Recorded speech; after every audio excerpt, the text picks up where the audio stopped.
ఇంట్లో ఉన్న బంగారాన్ని విడిపించి ఆ రోజు ఆన్లైన్ రేటుకే మేము కొంటాం. Sharma gold company. గురుగారు నమస్కారం అండి. నమస్తే అమ్మా. ఎలా ఉన్నారు? బాగున్నానమ్మా, కులాసా ఉన్నాను. ఈ వంటల గురించి ఏంటండి, ఎప్పుడు అంటే ఎందుకు నేర్చుకోవాల్సి వచ్చింది? కారణం ఉందా? ఉంది. నేను ఈ వంటల్లోకి రావడానికి గల కారణం ఉంది. నాకు అంతకుముందు సుబ్రహ్మణ్య స్వామి వైభవం చేసి ఇంతమందికి వంటలు చేసేవాళ్ళం. అంటే మీరు చెబితే నమ్మరు కానీ ఒక కృత్తికా నక్షత్రం నాడి మేము దాదాపుగా 800 మందికి అన్నం పెట్టేవాళ్ళం. నేను ఇవిడే వంట. అంటే అంత పెద్ద ఇది ఉంది. అప్పుడు మాకు ఈ మాధ్యమం, యూట్యూబ్ ఇవన్నీ మాకు మాధ్యమం తెలియదు నాకు. తర్వాత కరోనా తర్వాత నేను ఈ మాధ్యమంలోకి వచ్చాను. అంటే యూట్యూబ్ ఒకటి ఉంది, యూట్యూబ్ ద్వారా చేస్తే 10 మందికి తెలుస్తుందన్న నాకు తెలియదు అండి. అది నాకు తెలియదు, అసలు సోషల్ మీడియా గురించి నాకు తెలియదు. అయితే మా పిల్లలు తమిళనాడులో చదువుకునేవారు. మా అబ్బాయి ఏం చేశాడంటే, మా రెండో అబ్బాయి, నాన్న అంటే పిల్లలందరికీ నేనంటే ఇష్టమే అనుకోండి, కాదన్నాను. మా రెండో పిల్లాడికి నేనంటే కొంచెం ఎక్కువ ప్రేమ. వాడేం చేశాడంటే, నాన్న నాకు నిన్ను చూడాలనిపిస్తూ ఉంటుంది, అందరూ ఇద్దరు కనిపిస్తూ. అప్పుడు ఏంటి, టిక్ టాక్ ఉండేది. ఫస్ట్ టిక్ టాక్ ఉండేది. టిక్ టాక్లో మనం డాన్స్ చేద్దాం అంటే మా పిల్లలకి కొంచెం ఇక్కడ సెలవులకు వచ్చినప్పుడు వాళ్ళని ఒక వారం రోజుల పాటు ఇక్కడ వెస్ట్రన్ డాన్స్ నేర్పేవారు. పిల్లలు అక్కడ తీసుకెళ్ళి చూపిస్తూ ఉండేవాడిని.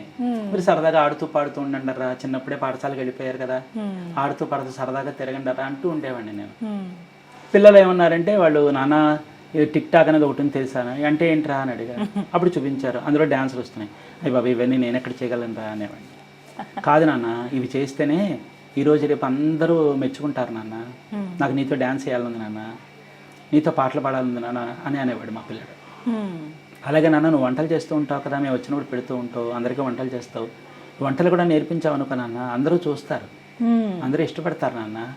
అందులో మన తమిళనాడు వాళ్ళందరికీ మన తెలుగు భోజనం అంటే చాలా ఇష్టం, చేయొచ్చు కదా. ఏమోరా నాకు తెలియదు, అదేదో నువ్వే చేసేద్ది కానీ ఈసారి నువ్వు వచ్చినప్పుడు అన్న. కాదు నాన్న, నేను సెప్టెంబర్లో వస్తాను దీపావళికి, వచ్చినప్పుడు నేనే దగ్గరుండి ఇవన్నీ క్రియేట్ చేస్తా. అప్పుడు నా దగ్గర ఈ పెద్ద ఫోన్లు ఉండేవి కావు, మామూలు ఫోన్ ఉండేది, నోకియా ఫోన్, చిన్న ఫోన్ ఉంటాయి కదా, అవి నాకు ఈ విధానాలు నాకు తెలిసేది కాదు. అప్పుడు మా పెద్ద ఫోన్ కొనుక్కుంది కానీ నాన్న, కొనుక్కుని అట్టే పెట్టు, నేను అవన్నీ నీకు చెప్తాను, ఆ ప్రకారం చేద్దామన్నాడు. ఆ మా పిల్లాడి ప్రోద్బల్యంతో నేను టిక్ టాక్ అనే మా మాధ్యమంలోకి వచ్చాను. ఆ తర్వాత టిక్ టాక్ ఎగిరిపోయిన తర్వాత అప్పుడు నేను ఇందులోకి వచ్చా, ఇది ఈ యూట్యూబ్లోకి వచ్చాను. యూట్యూబ్లోకి వచ్చాను, వంటలు చేస్తున్నాను, కుంపడమే చేస్తున్నాను అనుకునేవాడిని. అయ్యో నాకు ప్రపంచం అమ్మ, విమానాల్లోని ఎడ్ల బండి మీద, విమానాల్లో పరిగెట్టేస్తుంది, రైళ్లలో నేనేమో ఎడ్ల బండి మీద కూర్చున్నాను, కుంపడంటూ నా ఛానల్ ఎవరు చూస్తారులే అని ఒక దశలో చెప్పబడం అనే విషయం నిరాశపడ్డా. మొదట్లో నిరాశపడి ఇంక వెళ్ళిపోదామని మా అమ్మ ఒక మాట అంటూ ఉండేవారు, ఏది ఒకసారి ఎదగకూడదు, ఏది ఒకసారి పడిపోకూడదు అని మా అమ్మ చెబుతూ ఉండేవారు. మా అమ్మ నాకు గురువు, ఒక మాట చెప్పాలంటే మా అమ్మ నాకు గురువు, చొల్లప మా అమ్మ నాకు గురువు అన్నమాట. అప్పుడు ఆ పడంగా నేను చూస్తుండగా ఒకసారి 60,000 మంది అయిపోయారు. ఇది నేను సంఖ్య తప్పు చూస్తున్నానా, నాకేం కనిపించట్లేదా ఏమిటని చెప్పి నేను చూసుకున్నాను. అప్పుడు ఒక అబ్బాయి ఉండేవాడు, ఖమ్మంలో ఒక అబ్బాయి ఉండేవాడు, సురేంద్ర అని ఓ పిల్లాడు. మణికంఠ అని ఒక అబ్బాయి హైదరాబాద్లో ఉండేవాడు. ఆయన ఇదేమిటి 60,000 మంది జనాభా పెరిగిపోయారు, వెళ్ళిపోతానికి ఆపేస్తాను, ఇది దేనికి వచ్చింది ఏమిటో నాకు అర్థం కావట్లేదు, నేను ఎడదాకా 2,000 ఉన్నారు, ఇప్పుడు చూస్తే 60,000 మంది ఉన్నారు. మా అమ్మ నాకు ఆ మాట చెబుతుండేది, ఇదే మాట, బాబాయ్ ఆపేస్తానంటే ఆపకండి, ఇంతేను సోషల్ మీడియా అంటేను, సోషల్ మీడియా అంటే ఇంతేను, ఇలాగే ఉంటారు, పెరుగుతారు, ఇవన్నీ ఉండదు, మీరేం ఆపకండి అని చెప్పి నన్ను కొంచెం చివాట్లు ఇట్టాడు. అప్పుడు ఆ పడంగా నేను ఇంకా అక్కడి నుంచి నడిపించి అలా అలా అలా ఇంకా మళ్ళీ తిరిగి వెనక్కి చూసుకోవాలా, ఆ విధంగా నేను ఇంతమందికి చేరువయ్యాను. మొట్టమొదట మీరు పోస్ట్ చేసినటువంటి వీడియో ఏదండి? మొట్టమొదట నేను చేసింది టిక్ టాక్లోని ఎవరో ఒక అబ్బాయి అంటే ఊరేసి చనిపోయాడు అనమాట. అది ఎందుకు నాకు విపరీతమైన బాధ కలిగేసింది నాకు. అంటే నేను కూడా ఒక క్లేశంలో ఉన్నాను కనుక అది నేను ఎందుకో భరించలేకపోయా. అప్పుడు చెప్పాను, నాన్న మీరు ఇలాంటి పనులు చేసుకోకండి, స్నేహితులు అనేటటువంటి వాళ్ళు వెళ్ళి వాళ్ళ తల్లిని తండ్రిని కాస్త కొన్నాళ్ళు ఆదుకోండి, అందరూ 12వ రోజుతో వెళ్ళిపోతారు, వెళ్ళిపోయిన వాళ్ళు వెళ్ళిపోయిన తర్వాత వీళ్ళొక్కళ్ళు లబోదిబ్బమని ఏడుస్తారు పాపం. స్నేహితులు, అబ్బాయి స్నేహితులు ఎవరైతే ఉన్నారో ఆ తల్లిదండ్రులను కాస్త కనిపెట్టుకుని మీరు కొన్నాళ్ళు వాళ్ళని కొంచెం మామూలు మనిషిని చేసేంత వరకు మీరే వాళ్ళ పిల్లాడయ్యి కొంచెం కనిపెట్టుకోండి నాన్న అని చేసిన మొట్టమొదటి వీడియో నాది అది. ఈ యూట్యూబ్లోకి వచ్చిన తర్వాత నేను చేసిన మొట్టమొదటి వీడియో ఏంటంటే పెసరపప్పు పచ్చడి. ఇంకా అక్కడి నుంచి కొన్నాళ్ళ పాటు చెబుతున్నాగా అనుకోకుండా ఒకసారి పనసపట్టు కూర, నాకు అప్పుడు ఎడిటింగ్లు తెలియవండి అవి. ఎడిటింగ్లు చేయడాలు, ఆ పేరు ఎలా ఉంటే పెడతారు అలా అప్లోడ్ చేసేసి అంతే. ఇప్పుడు ఆన్ చేశానంటే అది ఎందుకు వీడియో రన్ అవ్వాల్సిందే. ఆ కటింగ్ చేస్తే దాన్ని ఎలా కలపాలో నాకు తెలియదు, సరిగ్గా ఎలా తిప్పాలో కూడా తెలియదు, అవన్నీ నాకు తెలియదు. అలా అలా పనసపట్టు కూర చేశా. 40 నిమిషాలు గంట పెట్టేసేది. ఇలాగే చూస్తారు కాబట్టి అనుకునేవాడిని నేను. ప్రపంచానికి ఇంత టైం లేదు గబగబా కానీ అనే విషయం నాకు తర్వాత తెలిసింది. అప్పుడు తెలియదు కదండి నాకు, అవన్నీ చేసేవాడిని. అలా అలా అనుకోకుండా అదే హిట్ అయిందండి. ఆ పనసపట్టు కూరే నన్ను ఎక్కడికో తీసుకెళ్ళిపోయింది అనమాట. అది ఎప్పటికైనా 40 నిమిషాలు ఉందో మా వీడియో. ఆ పనసపట్టు కూర అందరికీ చెప్తూ ఉండవు, నాకు ఎడిటింగ్లు చేత కాదు, నాకు అవన్నీ. ఆ పైన పేర్లు పెడతారు కదండి, ఆ పేర్లు పెట్టడం కూడా నాకు తెలియదు. థంబ్నెయిల్స్, ఆ పేర్లు పెట్టడం కూడా నాకు చేత కాదు, తెలియదు. అసలు మానిటైజేషన్ అంటే ఒకటి ఉంటుంది, దాన్ని చేసుకోవాలనే విషయం కూడా నాకేం తెలియదండి. అప్పుడు ఖమ్మంలో ఒక పిల్లాడు ఉన్నాడు, సుధీర్ అని ఓ పిల్లాడు. ఆ పిల్లాడు ప్రాద్భల్యం నాకు చేసి కైన్ మాస్టర్ అని ఒకటి పెట్టి అన్నీ దగ్గరుండి నేర్పించి అన్నీ చెప్పి వీళ్ళకి చెప్పి నేను వాళ్ళు చెప్పినవన్నీ పుస్తకాలు రాసుకునేవాడిని. దేని తర్వాత ఏం నొక్కాలి, దేని తర్వాత ఏం నొక్కాలి. ఇప్పుడు కూడా ఫోన్ అప్డేట్ చేస్తే నా పని అయిపోయింది అనమాట. కష్టమే. ఆ తర్వాత మా పెదనాన్నగారు మనవడు పని ఇక్కడే ఉంటాడు.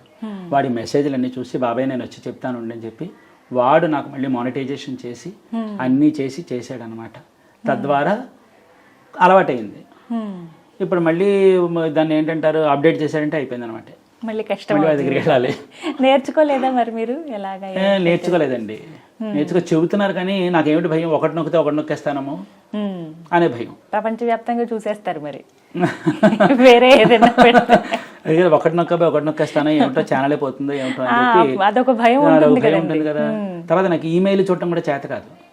వాడేమో ఈమెయిల్ ఏదో పెట్టాడు, ఏర్పాటు చేసి ఇది వస్తుంది కదండి సిల్వర్ బటన్ వస్తుంది కదా, అదేమో వచ్చింది. అదేమో ఇక్కడ బెంగళూరు దగ్గర ఆగిపోయింది. వీడేమో ఈమెయిల్ చూశాడు, చూసిన తర్వాత చెప్పాడు నాకు, బాబయ్య నీకు ఇది వచ్చింది చూసుకోవాలి, మళ్ళీ నీకు ఈమెయిల్ వస్తుంది నువ్వు చూసి చెప్పాను. ఆ ఈమెయిల్ చూడటం నాకు చేత కాక 2 నెలలు వదిలేసా. ఆ 2 నెలలు వదిలేసింది వాడు ఏం చేశాడు, వీళ్ళకి పంపిస్తే వీళ్ళకి ఎంత నిర్లక్ష్యం అనుకున్నాడు ఏమో, పట్టుకుపోయారు. మళ్ళీ మా వాడు ఫోన్ చేస్తే లేదు వెళ్ళిపోయింది, మళ్ళీ మీరు అప్లికేషన్ పెట్టండి ఎప్పుడప్పుడు పంపిస్తామన్నారు. పెట్టాడు, ఇప్పుడు దాకా రాలా. మీరు బాగా వండేది ఏంటండి, వండే పదార్థం చెప్పండి. గుత్తి వంకాయ కూర బ్రహ్మాండంగా వండుతా. మాకు పెడతారా మరి? తప్పకుండా పెడతానమ్మా. గుత్తి వంకాయ కూర బాగా వండుతాను. పనసపట్టు కూర బ్రహ్మాండంగా చేస్తా. ఆ విధానం కూడా బాగుంది, నేను చూసాను. పనసపట్టు కూర బ్రహ్మాండంగా చేస్తాను. కందట్టు వేస్తానండి, అసలు మీరు తింటే వదిలిపెట్టరు. ఇలా చెప్పి నోరు ఊరించేస్తున్నారు స్వామి. కందట్టు దాని జత ఏమిటని అడగరే, పప్పు పులుసు. అబ్బో, మొక్కకి ఆ పప్పు పులుసు జుర్రు తాగితే అదొక అనుభూతి. నోరు ఊరిపోతుంది అసలు. కందట్టు బ్రహ్మాండం అన్నమాట. కందట్టు అన్ని ఇంచుమించుగా. పులిహోర, తమిళనాడు పులిహోర చేస్తా, తెలుగునాడు పులిహోర చేస్తా. సుబ్రహ్మణ్య స్వామి వారికి ఇష్టమైనటువంటి ప్రసాదం ఏది? స్వామికి బాగా ప్రియమైనటువంటిది శర్కర పొంగల్. చక్కెర పొంగల్ అంటే ఇష్టం, చాలా ఇష్టం. శర్కర పొంగల్ అంటే బాగా ప్రియంగా చేస్తారు. 2 గంజితో పాయసానికి చాలా ఇష్టం. గంజి పాయసం చేస్తాం, అది ఆయనకి చాలా ఇష్టం అనమాట. కాలై పూజ అని ఒకటి ఉంటుంది మురుగరికి, సుబ్రహ్మణ్యుడికి. అంటే పొద్దున ప్రాతకాలం 4 గంటలకు ఆయనకి మురుగరికి అభిషేకం చేస్తారు. అప్పుడు గంజి నివేదన పెడతారు. గంజి లేకపోతే గంజితో చేసిన పదార్థాన్ని కూడా స్వామికి నివేదన పెడుతూ ఉండడం ఒక విధానం ఉంది. గంజి అది చూస్తే ఇది గంజి అని ఎవరు చెప్పలేరండి, జుర్రు తాగుతారు, అంత మాధుర్యంగా ఉంటుంది. గంజి పడెక్కలేదండి. గంజితో చారు పెట్టచ్చు, సాంబార్ పెట్టేయచ్చు, పులుసులు పెట్టేయచ్చు, మజ్జిగలో కలిపేయచ్చు. ఇది గంజి అని ఎవరు మాత్రం పోల్చుకోలేరు, కానీ అదే ప్రియంగా తాగుతారు. బాగా కష్టమైన వంటకం ఏదండి మీకు? కొంచెం కష్టం అనిపించింది కానీ ప్రయత్నించాను నేను, బాగా కుదిరింది అన్న వంటకం ఏదైనా ఉందా? అరిసె. నిజమే, కష్టమైంది అది చాలా. కుదిరితే మాత్రం మీరు అన్నట్టు అద్దరిపోతుంది. ఎందుకంటేనండి మాట విందండి.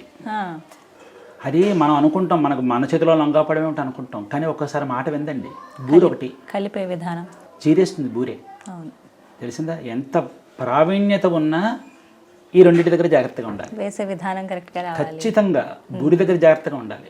నూనె అంతా పాడైపోతుంది. నూనె పాడైపోతుంది. 2 ప్రమాదం. మొహం మీద చిమితే ప్రమాదం కదండి.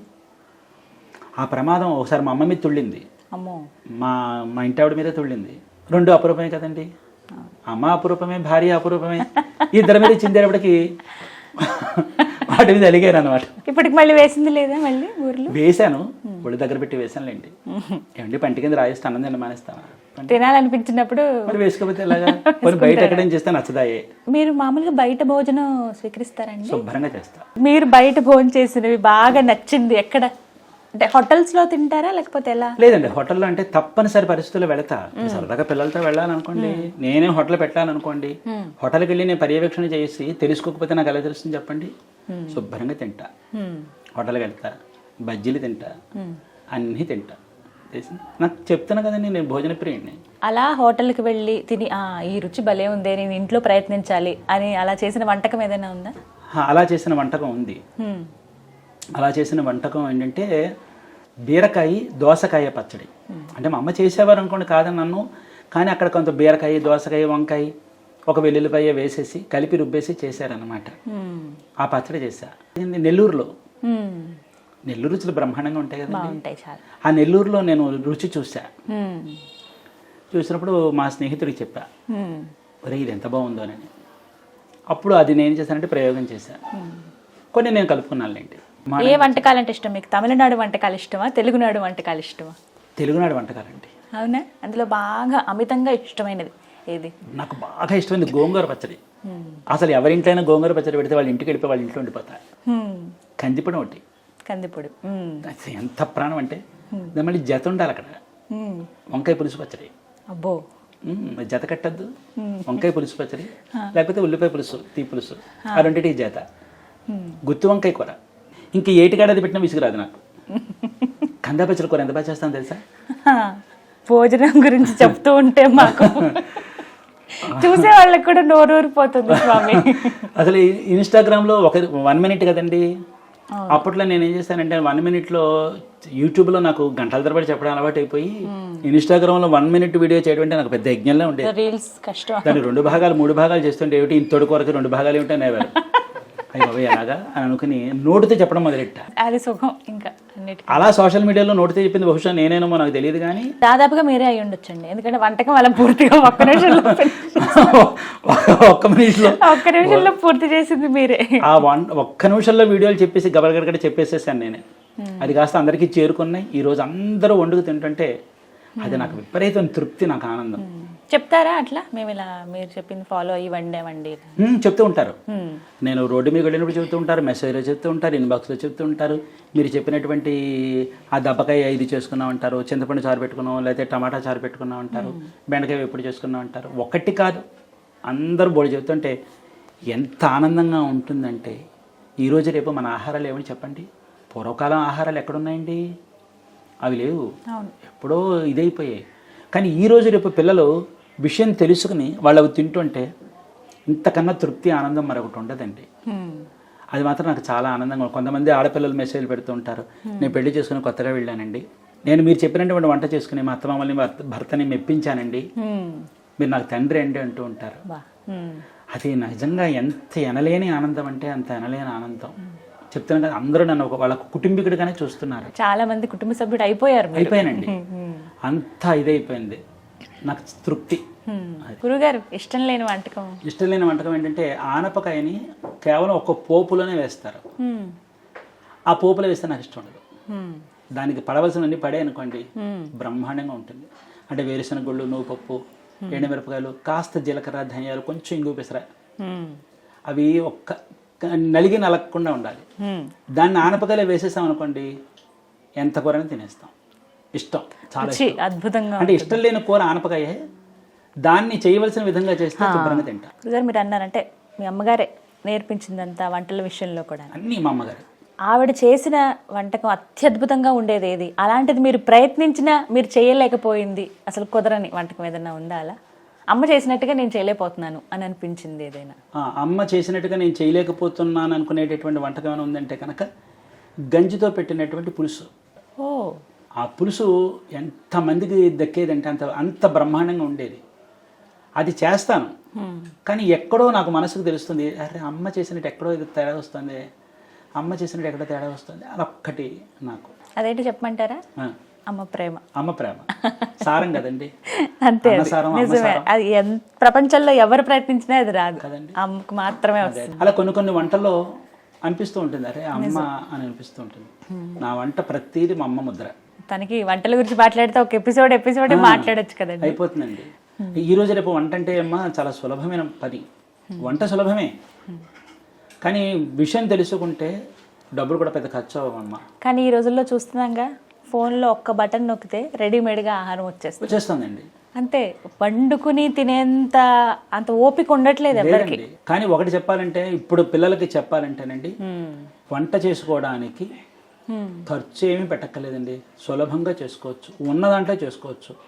ఏమంటే సరుకులే లేవు, ఇంత పెసరపప్పు పచ్చడి చేసుకోండి, రోజు గడిచిపోతుంది.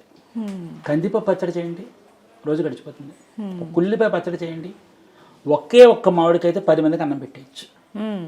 ఈ విధానాలు ఇప్పుడు పిల్లలు తెలియాలి. ఒక ఉల్లిపాయ, ఒక మామిడికాయ, అడుగు పొడుగు ఏవో కూర నార ఉంటుంది, అవన్నీ కలిపేసేసి రోట్లో నూరిస్తే అయిపోయింది. నేర్చుకోవాలి. ఈ విధానం తెలియకపోతే ఈ రోజు రేపు ఎలా బతుకుతామండి? గురువుగారు, మీ దినచర్య ఏమిటండి? ఉదయం లేచిన దగ్గర నుంచి ప్రారంభిస్తే మళ్ళీ మీరు నిద్రపోయే వరకు మీ దినచర్య ఏ విధంగా ఉంటుందో మా ప్రేక్షకులకు తెలియచేస్తారా? నేనేమిటంటే, నా కులవృత్తి వచ్చి పితృకార్యాలు చేయించడం. నాది 15వ తరం, మా పిల్లలది 16వ తరం. ఈ రాజమండ్రిలోనే నేను పితృకార్యాలు చేయిస్తూ ఉంటాను. అది మా కులవృత్తి, పురోహిత వృత్తిలో అదొక భాగం అన్నమాట. పితృకార్యాలు చేయించడం ఒక భాగం. అందులో భాగంగా నేను నా పిల్లలు కూడా ఈ వృత్తి చేయిస్తూ ఉంటాను. నా పిల్లలు తమిళనాడులోనే తంజావూరు దగ్గర కుంభకోణంలో వేదం చదువుకున్నారు మా పిల్లలు ముగ్గురు. తర్వాత పిల్లలు ఇంకా కులవృత్తిని చేపడుతున్నారు, నేను ఆ కులవృత్తి చేస్తూ పొద్దున్నే వెళ్ళిపోతాను. మాకు 6 గంటలకల్లా మేము బయటకు వెళ్ళిపోతాం. ఇంటికి వచ్చేటప్పుడు 12 1 గంట సమయం చెప్పలేం. ఆ ఇంటికి వచ్చేస్తాం. ఇంటికి వచ్చేసిన తర్వాత కాస్త స్నానాలు చేసేసి భోజనాలు చేసి 1 గంట విశ్రాంతి తీసుకున్నామంటే నేను యూట్యూబ్లో వంటలు చేస్తూ ఉంటాను. అందరికీ తెలిసిన విషయం. తెలుసు. ఆ విధంగా చేస్తూ ఉంటాను. అలాగే కాస్త ఇన్స్టాగ్రామ్లో రీల్స్ చేస్తూ ఉంటాను. అయిన తర్వాత మళ్ళీ సాయంత్రం పూజ ప్రతిరోజు ఉంటుందా అండి? అంటే రీల్స్ అవి ప్రతిరోజు చేస్తారా? ఇంచుమించుగా చేస్తాను. వాటికంటూ ఒక సమయం పెట్టుకున్నారా? పెట్టుకుంటాను. ఇప్పుడు నేను అసలు ఈ మాధ్యమంలోకి వచ్చిందే మానసిక స్థిమితం లేక వచ్చా. ఇప్పుడు నేను మళ్ళీ కాస్త కోలుకున్నాను అంటే అందరి అభిమానం వల్ల కోలుకున్నాను. కాబట్టి ఏంటంటే, నేల విడిచి సాము చేయలేము, అభిమానులు విడిచి ఎక్కడికి వెళ్ళాను కదండి. అందుకని ఆ పడంగా నేను వంటలు చేస్తూ, అలాగే ఇన్స్టాగ్రామ్లో రీల్స్ చేస్తూ, కాలక్షేపం చేస్తూ, అలాగే పొద్దుట సాయంత్రం కూడా స్వామికి నేను నా యొక్క అనుష్ఠానం చేసుకుంటూ, ఆరాధన చేసుకుంటూ కాలక్షేపం చేస్తాను. ఎప్పుడైనా నాకు వృత్తి లేనప్పుడు ఇంకా నేను పొద్దున కూడా వీడియోలు చేస్తాను, వంటల వీడియోలు చేస్తూ ఉంటాను. ఏదైనా మంచి మంచి సందేశాలు ఇవ్వాలంటే చెప్తూ ఉంటాను, అందరితోని కూడా చేస్తూ ఉంటాను. ఆ విధంగా నేను చేసుకుంటూ కాలక్షేపం చేసుకుంటూ, కొన్ని తిరుపుగళ్ళని ఉంటాయి, సుబ్రహ్మణ్య స్వామిది తిరుపుగళ్ళని పాటలు ఉంటాయి. ఆ పాటల్ని నేను తమిళంలో ఉన్న అక్షరాలని తెలుగులోకి అనువాదం చేసుకుంటూ, అంటే భావాన్ని మార్చను కానీ ఆ అక్షరాలను తెలుగులోకి రాసుకునే ప్రయత్నం చేస్తూ వాడికి కొన్ని బాణీలు కట్టుకుంటూ ఉంటాను, తిరుపుగళ్ళు అనేటటువంటి. ఆ విధంగా కాలక్షేపం చేస్తూ ఉంటాను. అలా ఒక రోజు చేస్తూ ఉంటాను, అలా కాలక్షేపం చేస్తూ ఉంటాను. వ్యాయామం చేయడం నాకు చిన్నప్పటి నుంచి నాకు ఇష్టం. అంటే నాకు 18 ఏళ్ల ప్రాయం నుంచి నేను కొంచెం అథ్లెటిక్స్ చేసేవాడిని. మీరు ఏం చదువుకున్నారు స్వామి? ఐటీఐ సివిల్ డ్రాఫ్ట్స్మెన్ చేశాను. ఐటీఐ చేసిన తర్వాత పియూసీ చేశాను. తర్వాత మెకానికల్ ఇంజనీరింగ్లోకి వెళ్ళాను కానీ పూర్తి చేయలే, కొన్ని అనివార్య కారణాల వల్ల పూర్తి చేయలేకపోయాను. అయితే పోలీస్ డిపార్ట్మెంట్లో సెలక్షన్స్కి వెళ్ళాను. నాకు పెద్ద ఆశయం ఏంటంటే, ఒక పోలీస్ డిపార్ట్మెంట్లోకి వెళ్ళాలని ఒక ఆశయం ఉండేది. నాకు చిన్నప్పటి నుంచి వ్యాయామం చేయాలని కుతూహలం ఉండేది, చేస్తూ ఉండేవాడిని. నాకు అలాగే వెళ్ళాను కానీ 2 సార్లు సెలెక్ట్ అయ్యాను. దానికి కూడా కొన్ని అనివార్య కారణాల వల్ల వెళ్ళలేకపోయాను. ఏ లెవెల్ దాకా సెలెక్ట్ అయ్యారు 2 సార్లు మీరు వెళ్ళినప్పుడు? అంటే బాడీ లెవెల్ అయితే కానీ, లేకపోతే రన్నింగ్ లెవెల్ అయితే కానివ్వండి, అక్కడ వాళ్ళు పెట్టినటువంటి టెస్టుల్లో కానీ అన్నింటిలోనే సెలెక్ట్ అయిపోయాను. మీరు సెలెక్ట్ అయ్యారు, మీరు జాయిన్ అవ్వడానికి మీరు రావచ్చు, మీకు ఒక 15 రోజులు వ్యవధి ఇస్తున్నాం, ఈలోగా మీరు జాయిన్ అయ్యే ఉద్దేశం ఉంటే మీరు ఫలానా రోజుకి వచ్చి జాయిన్ అవ్వండి అన్నారు.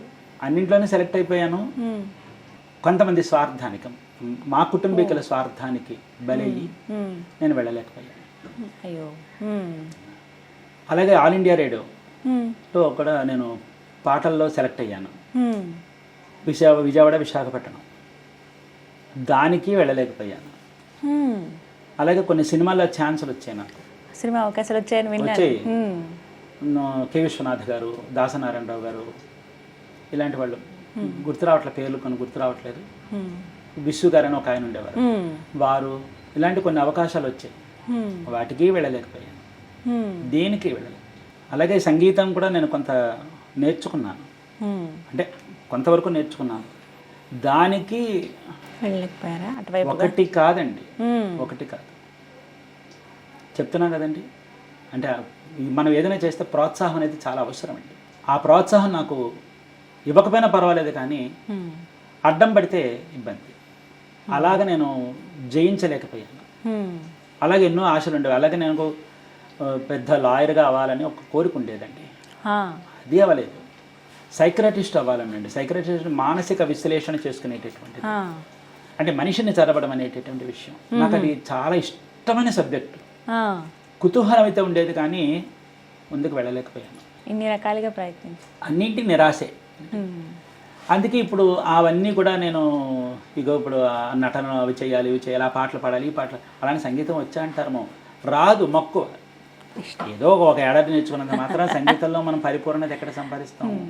ఇలా ఇన్ని ప్రయత్నాలు చేశారు, ఎన్ని రకాలు అంటే రాసి పెట్టుంది స్వామి, ఇలా మీరు స్వామి దగ్గరగా ఉండాలని. అందుకని ఉంది. మా అమ్మ అవన్నీ అవ్వలేదా? మా అమ్మగారు నాకు 7వ ఏట, నా వయసు 7వ ఏట ఉండగా నాకు తర్ఫీదు ఇచ్చారు వంట. మా అమ్మగారు వెనకాల నేను 8వ వాడిని మా అమ్మగారికి.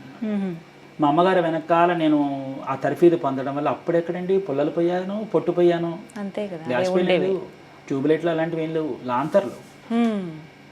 అప్పుడు అక్కడి నుంచి మా అమ్మగారి దగ్గర నుంచి తర్ఫీదు పొంది వచ్చి వచ్చి వచ్చి ఈ రోజున నేను ఇంతమందికి నేను వంట చేయగలుగుతున్నాను, చూపించగలుగుతున్నానంటే అమ్మ పెట్టిన భిక్ష. ఈరోజు ఇంతమంది మన్నను పొందాను. ఈరోజు ఇందాక మీరు ఒక మాట అన్నారు, ఈనాటి యువతకు కూడా మీరు దగ్గరగా ఉన్నారండి, చేరువలో ఉన్నారండి అని. నిజమే. ఇంతంత పిల్లల దృష్టిలో కూడా నేను వాళ్ళ దృష్టిలో నేను ఉండిపోయాను. అందరూ ఒక కుటుంబీకుడిగా నన్ను ఆదరిస్తున్నారంటే ఈ వంటలు చేయటం తద్వారా. అందుకని నేను ఆ కాలేజీ లైఫ్లో ఉండగా ప్యాంట్లు, షర్ట్లు, షూస్ అన్నీ వేసుకుని కొంచెం మోటర్నెటిక్గా ఉండేవాడిని. నేను కులవృత్తి వచ్చి పురోహిత నాన్నగారు అందరూ ఈ సాంప్రదాయంగా ఉండేవారు. అందుకని మా ఇంట్లో 2 నడిచేవి. అంటే నేను అలా ఉండడానికి నా ఆలోచన, ఆశ. 2 సాంప్రదాయంగా ఉండడానికి కుటుంబ నేపథ్యం. అందుకని నేను ఆ రెండింటికి అనుసంధానంగా ఉన్నాను కనుక చాలా ఏళ్ల తర్వాత మళ్ళీ నేను కొంచెం మనము పురోహితం చేసినంత మాత్రాన ఇప్పుడు ఉండక్కర్లా. ఈ రోజు రేపు అంటే మీకు మీ దగ్గర చెప్పచ్చో చెప్పకూడదో నాకు తెలియదు, కానీ ఈ రోజు రేపు పురోహితుడికి వివాహం చేయాలంటే చాలా కష్టపడుతున్నారు. పురోహితులలో పెళ్లిళ్ళు చేయడానికి ఏమిటో భయపడిపోతున్న రోజులు ఇవి. అంటే పురోహిత వర్గంలో ఉన్న వాళ్ళందరికీ తెలిసే విషయం తెలుసు. నేనేమంటానంటే వాళ్ళకి ఇచ్చే సందేశం ఏంటంటే, ఒక మాట ఏంటంటే, ఒకప్పుడు రోజులు వేరు, ఇప్పుడు రోజులు వేరు. రోజు అంటే కాలమే మారలేదండి, మనుషుల ఆలోచనలు మాత్రమే మారాయి. అదే రాత్రి అదే పగల, కాలమే మారలే. మనుషుల ఆలోచనలు వాళ్ళ విధానాలు మాత్రమే మారాయి. అందుకని విధానాలు మారినటువంటి విధానానికి చెప్తున్నాను అనమాట. పురోహితం చెయ్యండి, కులవృత్తి సంపాదించుకోండి, రూపాయి డబ్బులు తెచ్చుకోండి. సాయంత్రం అయిన తర్వాత తల్లి కనిపిస్తుంది, నా కొడుకు ప్యాంట్ షర్ట్ కట్టుకుని మహారాజులకు తిరుగుతుంటే చూడాలని తండ్రికి ఉంటుంది. రేపు పొద్దున పెళ్ళాక పెళ్ళానికి ఉంటుంది కాదంటారు. ఆశ్రయించి చంపుకోవద్దు, సంతోషంగా ఉండండి. ఒకళ్ళని చెడపనంతసేపు, మనం చెడిపోనంతసేపు ఏ సంతోషాన్ని ఆనందంగా భరించవచ్చు. చిన్న జీవితం కదా, ఆ జీవితంలో శుభ్రంగా హాయిగా ప్యాంట్ షర్ట్ కట్టుకుంటారా, కట్టుకోండి. హోటల్కి వెళ్తారా, సరదాగా చక్కగా కడుపు నిండా మంచి ఆహారం తినండి, సంతోషంగా ఉండండి, కులవృత్తి చేసుకోండి, దేనే మానకండి. అది చెప్పడం కోసం నేనేం చేశానంటే, సరే నాన్న అని చెప్పి నేను మళ్ళీ తిరిగి నా పూర్వాశ్రమంలో ఒక్కసారి నేను ప్యాంట్ షర్ట్ వేసి ఆ విధంగా వచ్చాను. సాంప్రదాయం సాంప్రదాయమే. మనం ఎక్కడ సరదాగా ఉండాలి అక్కడ సరదాగా ఉంటాం, సంతోషంగా ఉంటాం. అప్పుడు ఏమవుతుందంటే నా ఆడపిల్లలకి, ఓహో నా భర్త చక్కగా టీవీగా ఉంటాడు, బండి మీద తొక్కుతాడు, కాలు నడుపుతాడు, సినిమాకి నన్ను ఎక్కడికైనా సినిమాకి తీసుకెళ్ళాలంటే తీసుకెళ్తాడు కదా. పాపం ఆ పిల్ల ఏమైనా తిరుగుతుంది, ఆ అవకాశం అక్కర్లేదుగా. పొద్దున వృత్తి చేస్తాడు, సాయంత్రం చక్కగా టింగురం కానీ ఇద్దరు కలిసి బయటకు వెళ్తారు, సంతోషంగా తిరిగి వస్తారు. ఆ వెసులుబాటు పురోహితులకు ఉంది, అది గమనించండి. అందుకని పిల్లలకి చెప్తున్నాను. గురుగారు నాకు మీరు మాటల్లో అన్నారు, నేను నా దినచర్యలో భాగంగా నేను కాసేపు ఎక్సర్సైజ్ చేస్తారా, మెడిటేషనా, యోగానా, మీరు చేసేది ఏమిటి? నేను మెడిటేషన్, నేను ధ్యానం చేసుకుంటాను. మంత్రానుష్ఠానం నాకు ఎలాగో ఉంది, నా అనుష్ఠానంలో అది ధ్యానం వెళ్ళిపోతూ ఉంటుంది. ఎంతసేపు ధ్యానం? నేను ఒక 2-3 గంటలు చేసుకుంటా. పొద్దున్న లేచిన 2-3 తర్వాత గంటలు చేసుకుంటా. ప్రతిరోజు రోజు చేసుకుంటా, పొద్దున్న సాయంత్రం కూడా చేసుకుంటా. నా వీలుని బట్టి పొద్దున్న కాస్త పనిని బట్టి పొద్దున్న కొంత చేసుకుంటాను.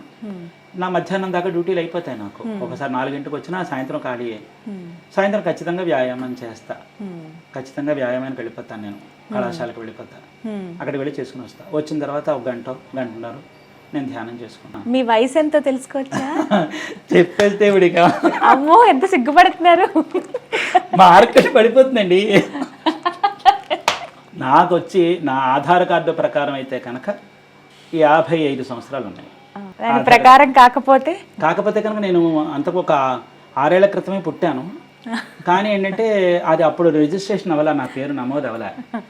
అవ్వకపోవటం వల్ల ఇప్పుడే ఇంత లేటుగా వచ్చారు మీరు, కాబట్టి ఎప్పుడో పుట్టినట్టుగా చూపిస్తే కుదరదు, ఇప్పుడు పుట్టినట్టే చూపించండి అని చెప్పి ఒక 6 ఏళ్ళు దాటిపోయాయి నావి. అందుకని అప్పుడే పుట్టినట్టుగా వచ్చింది. అదే గవర్నమెంట్ ఉద్యోగం వచ్చుంటే ఈ వాటికి బ్రహ్మాండంగా రిటైర్ అవ్వకుండా బ్రహ్మాండంగా ఉండేవాడిని. ఇప్పుడు లెక్క చెప్పండి స్వామి, అసలు మీ వయసు ఎంత? నా ఆధార్ కార్డు ప్రకారం అయితే కనుక నాకు ఇప్పుడు 55 ఏళ్ళు. అలా కాకుండా ఉంటే నాకు 61 సంవత్సరాలు. నిజం చెప్పాలంటే అలా కనిపించట్లేదు అసలు మీరు. అవును అవునంటున్నారు. అవును అంటారు, మరి అంటుంటే మరి అవును అనకపోతే ఏమన్నా. 40 ఏళ్ల కుర్రాళ్ళ ఉన్నారు మీరు. అలా అన్నా చంపేశారు. వయసుతో సంబంధం లేదు కదా, కొన్ని వాటికి అంకె అనేది అలా పెరుగుతూనే ఉంటుంది, కానీ మీకు తగ్గుతూ వస్తుంది మీ వయసు, ఇటు రివర్స్ వస్తుంది. ఇప్పుడు అంటున్నారు అందరూ, యాక్టివ్గా ఉంటారు. ఉండాలమ్మా, తప్పదు. గురుగారు, ఇప్పటి వరకు మీ జీవితంలో అత్యంత సంతోషాన్ని ఇచ్చినటువంటి సంఘటన? నాకు పిల్లలు పుట్టడం.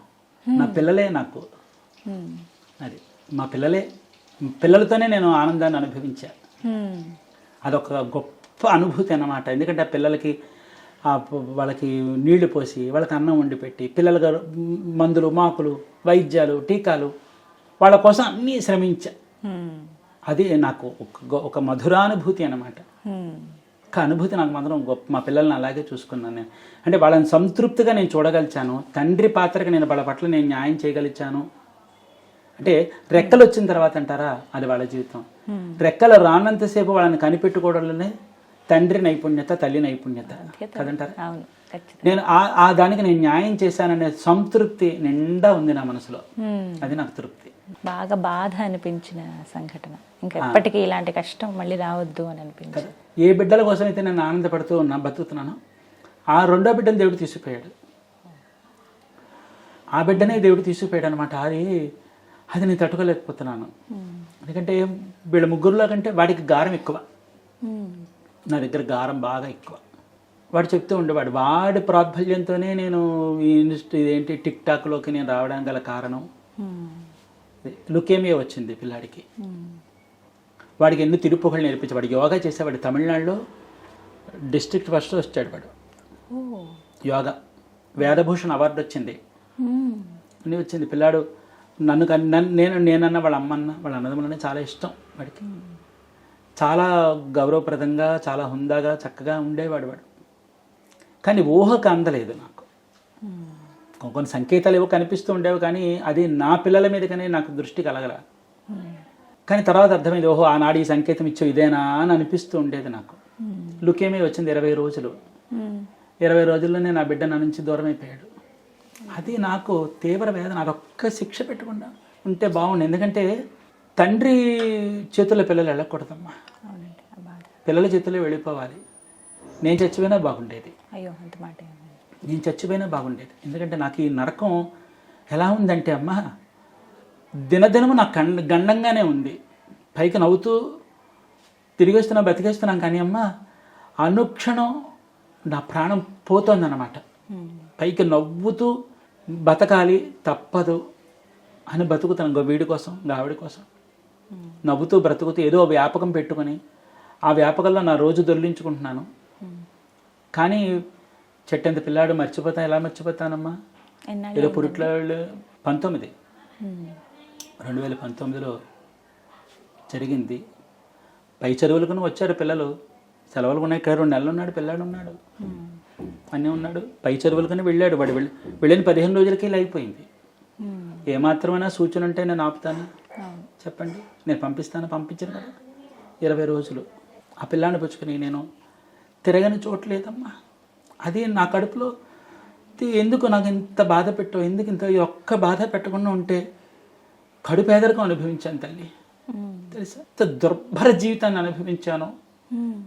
నా దగ్గరకు వచ్చిన నా శిష్యవర్గానికి అందరికీ తెలుసు, కరోనా ముందు వరకు మా అబ్బాయి పోను అనేక మంది భక్తులు వచ్చారు, నేను ఎంత దౌర్భాగ్యపు దారిద్ర్యాన్ని అనుభవించాననేది అందరికీ తెలుసు. దానికంటే తీవ్ర దుర్భరం ఇది. బిడ్డలు ఉన్నారనుకో అమ్మ, చెట్టు కిందనే బతికేస్తాం. అన్నం కావాలంటే ఎవడైనా పెడతాడు. కడుపు తిప్పి ఎక్కడ దొరుకుతుందమ్మా? కడుపు తిప్పి దొరుకుతుందా?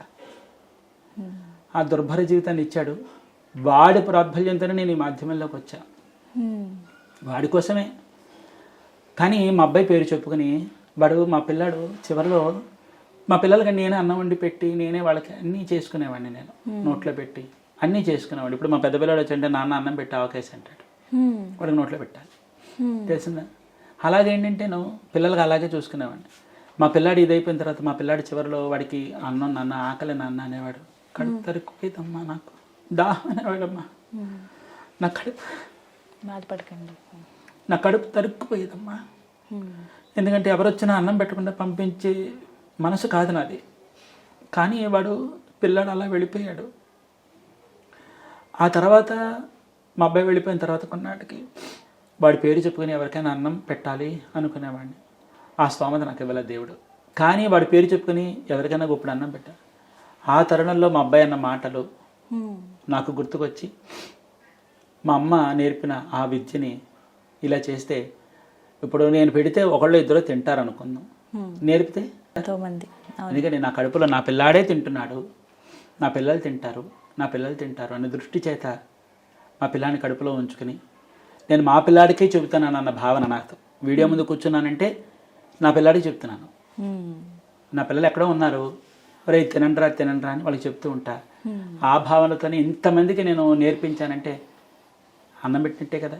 ఆయన ఎక్కడికో వెళ్ళలేదండి, మీతో పాటే ఉన్నారు. ఉన్నాడమ్మా, ఆ భావనతోనే ఉన్నాను, ఆ భావనతోనే బతుకుతున్నా. కానీ ఒకటి చెప్పనా, దేవుడు తీసుకుపోతే బాగుండు నన్ను. ఎందుకంటేనమ్మా నేను ఈ నరకం అనిపించలేకపోతున్నా, చిత్రవధ కింద ఉంది నాకు. ఎంత తొందరగా దేవుడు తీసుకుపోతాడు. ఈరోజు సూర్యోదయం చూడకూడదు అనుకుంటానమ్మా, తెలుసా, ఈరోజు సూర్యోదయం చూడకూడదు, వెళ్ళిపోతే బాగుండు అనుకుంటాను. ఇప్పుడు తీసుకెళ్ళిపోయినా నాకు ఆనందమే. అయ్యో మీరు అంత మాట అనకండి, మేము గుర్తు చేసి బాధ పెట్టాను. లేదు లేదమ్మా, లేదు, క్షమించండి. ఎందుకంటే మా పిల్లాడికి ఇచ్చిన బహుమానం ఇది. చూడమ్మా, చూడొచ్చు. ఆ రోజు తిరుపొగళ్ళు నేర్పించి సభలో పాడాడు పిల్లాడు, వారికి ఇచ్చారు ఇది, మా పిల్లాడికి ఇచ్చారు. ఎన్వి దేవి ప్రసాద్ శర్మ, ఆయన పెద్ద పరీక్షాధికారి, ఆయన ఇచ్చారు. పళని షణ్ముఖ ప్రెజెంటెడ్ బై దేవి ప్రసాద్ శర్మ గారు. సరే, ఇది మీ మాధ్యమంలో చూపిస్తారా? నాకు తృప్తిగా ఉంటుంది. గురుగారి రెండవ అబ్బాయి పేరు పళని షణ్ముఖ ప్రెజెంటెడ్ బై దేవి ప్రసాద్ గారు. దేవి ప్రసాద్ గారు అబ్బాయికి పళని షణ్ముఖానికి తిరుప్పుగళ్ళు ఇచ్చారు.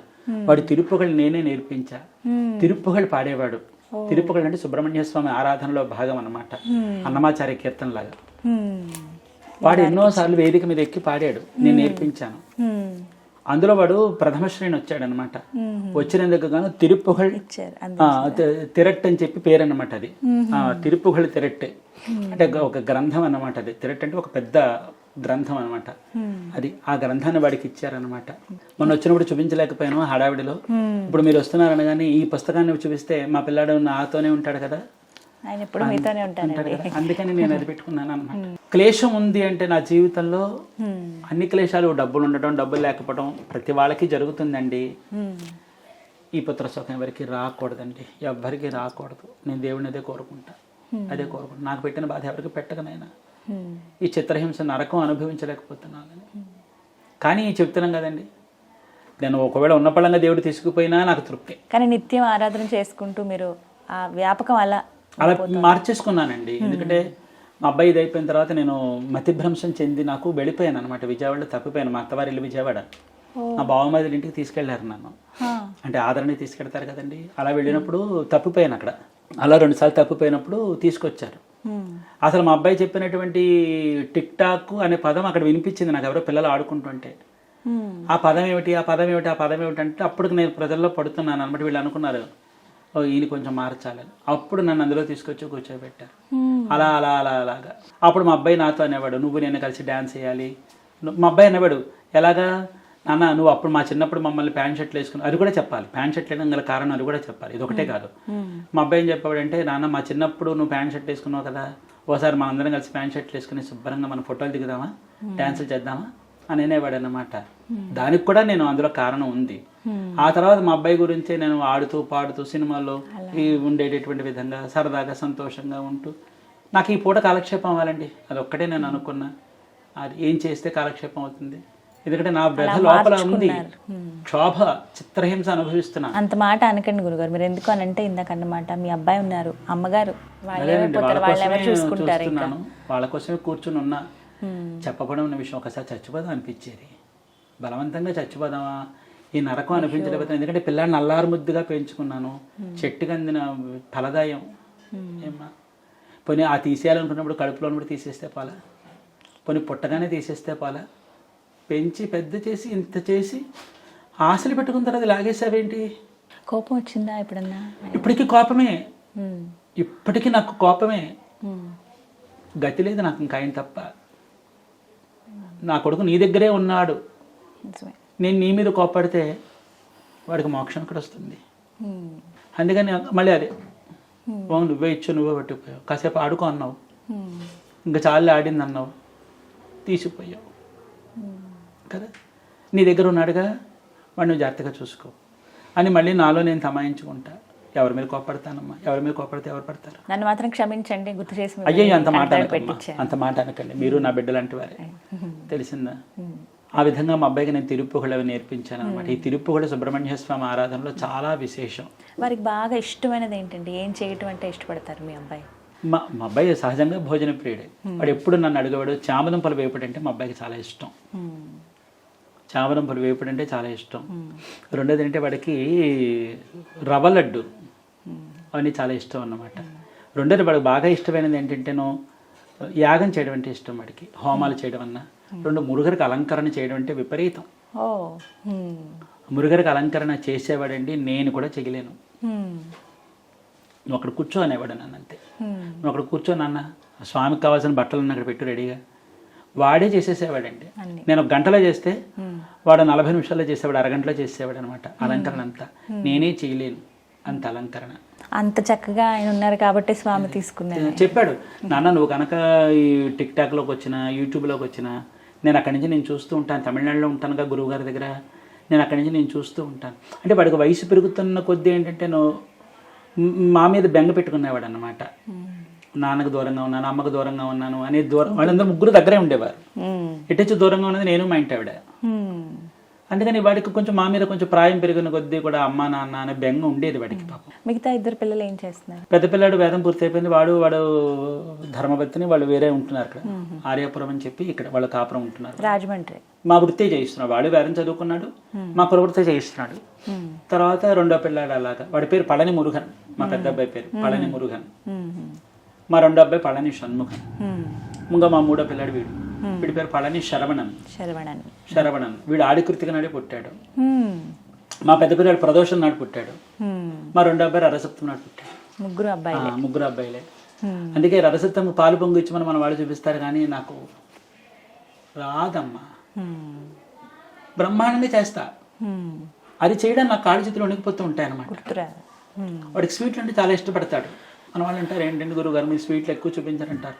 స్వీట్ చేస్తున్నప్పుడల్లా మనసు దొరిచేస్తూ ఉంటుంది, కానీ చేస్తానులేండి, చేయడమే చేస్తాను. ఇది మనిషిని కనుక చేస్తాను. ఏమిటో దొరిచేస్తూ ఉంటుంది కడుపులో, ఏదో బాధ, చెప్పలేని బాధ. ఇప్పటికీ చెప్తున్నారు, పైకి నవ్వుతా, తిరుగుతా, ఆనందంగా, నాకేం తక్కువ అన్నట్టుగా గంభీరంగా కనిపిస్తా. డొల్లా. మీకు అభిమానులుగా మారిపోవడానికి చాలా మంది ఇంకొక కారణం ఏంటంటే మీ గాత్రం. నిజం స్వామి, ఎంత చక్కగా పాడతారు మీరు పాటలు. మా కోసం ఒక్క పాట. శ్రీ చక్రరాజ సింహాసనేశ్వరి శ్రీలలిత అంబికయే భువనేశ్వరి శ్రీచక్రరాజ సింహాసనేశ్వరి శ్రీలలిత అంబికయే. ఆగమ వేద కళామయ రూపిణి ఆగమ వేద కళామయ రూపిణి ఆగమ వేద కళామయ రూపిణి అఖిల చరాచర జనని నారాయణి అఖిల చరాచర జనని నారాయణి నాగకంకణ నటరాజ మనోహరి నాగకంకణ నటరాజ మనోహరి నాద విశ్వేశ్వరి రాజరాజేశ్వరి నాద విశ్వేశ్వరి రాజరాజేశ్వరి శ్రీచక్రరాజ సింహాసనేశ్వరి శ్రీలలిత అంబికయే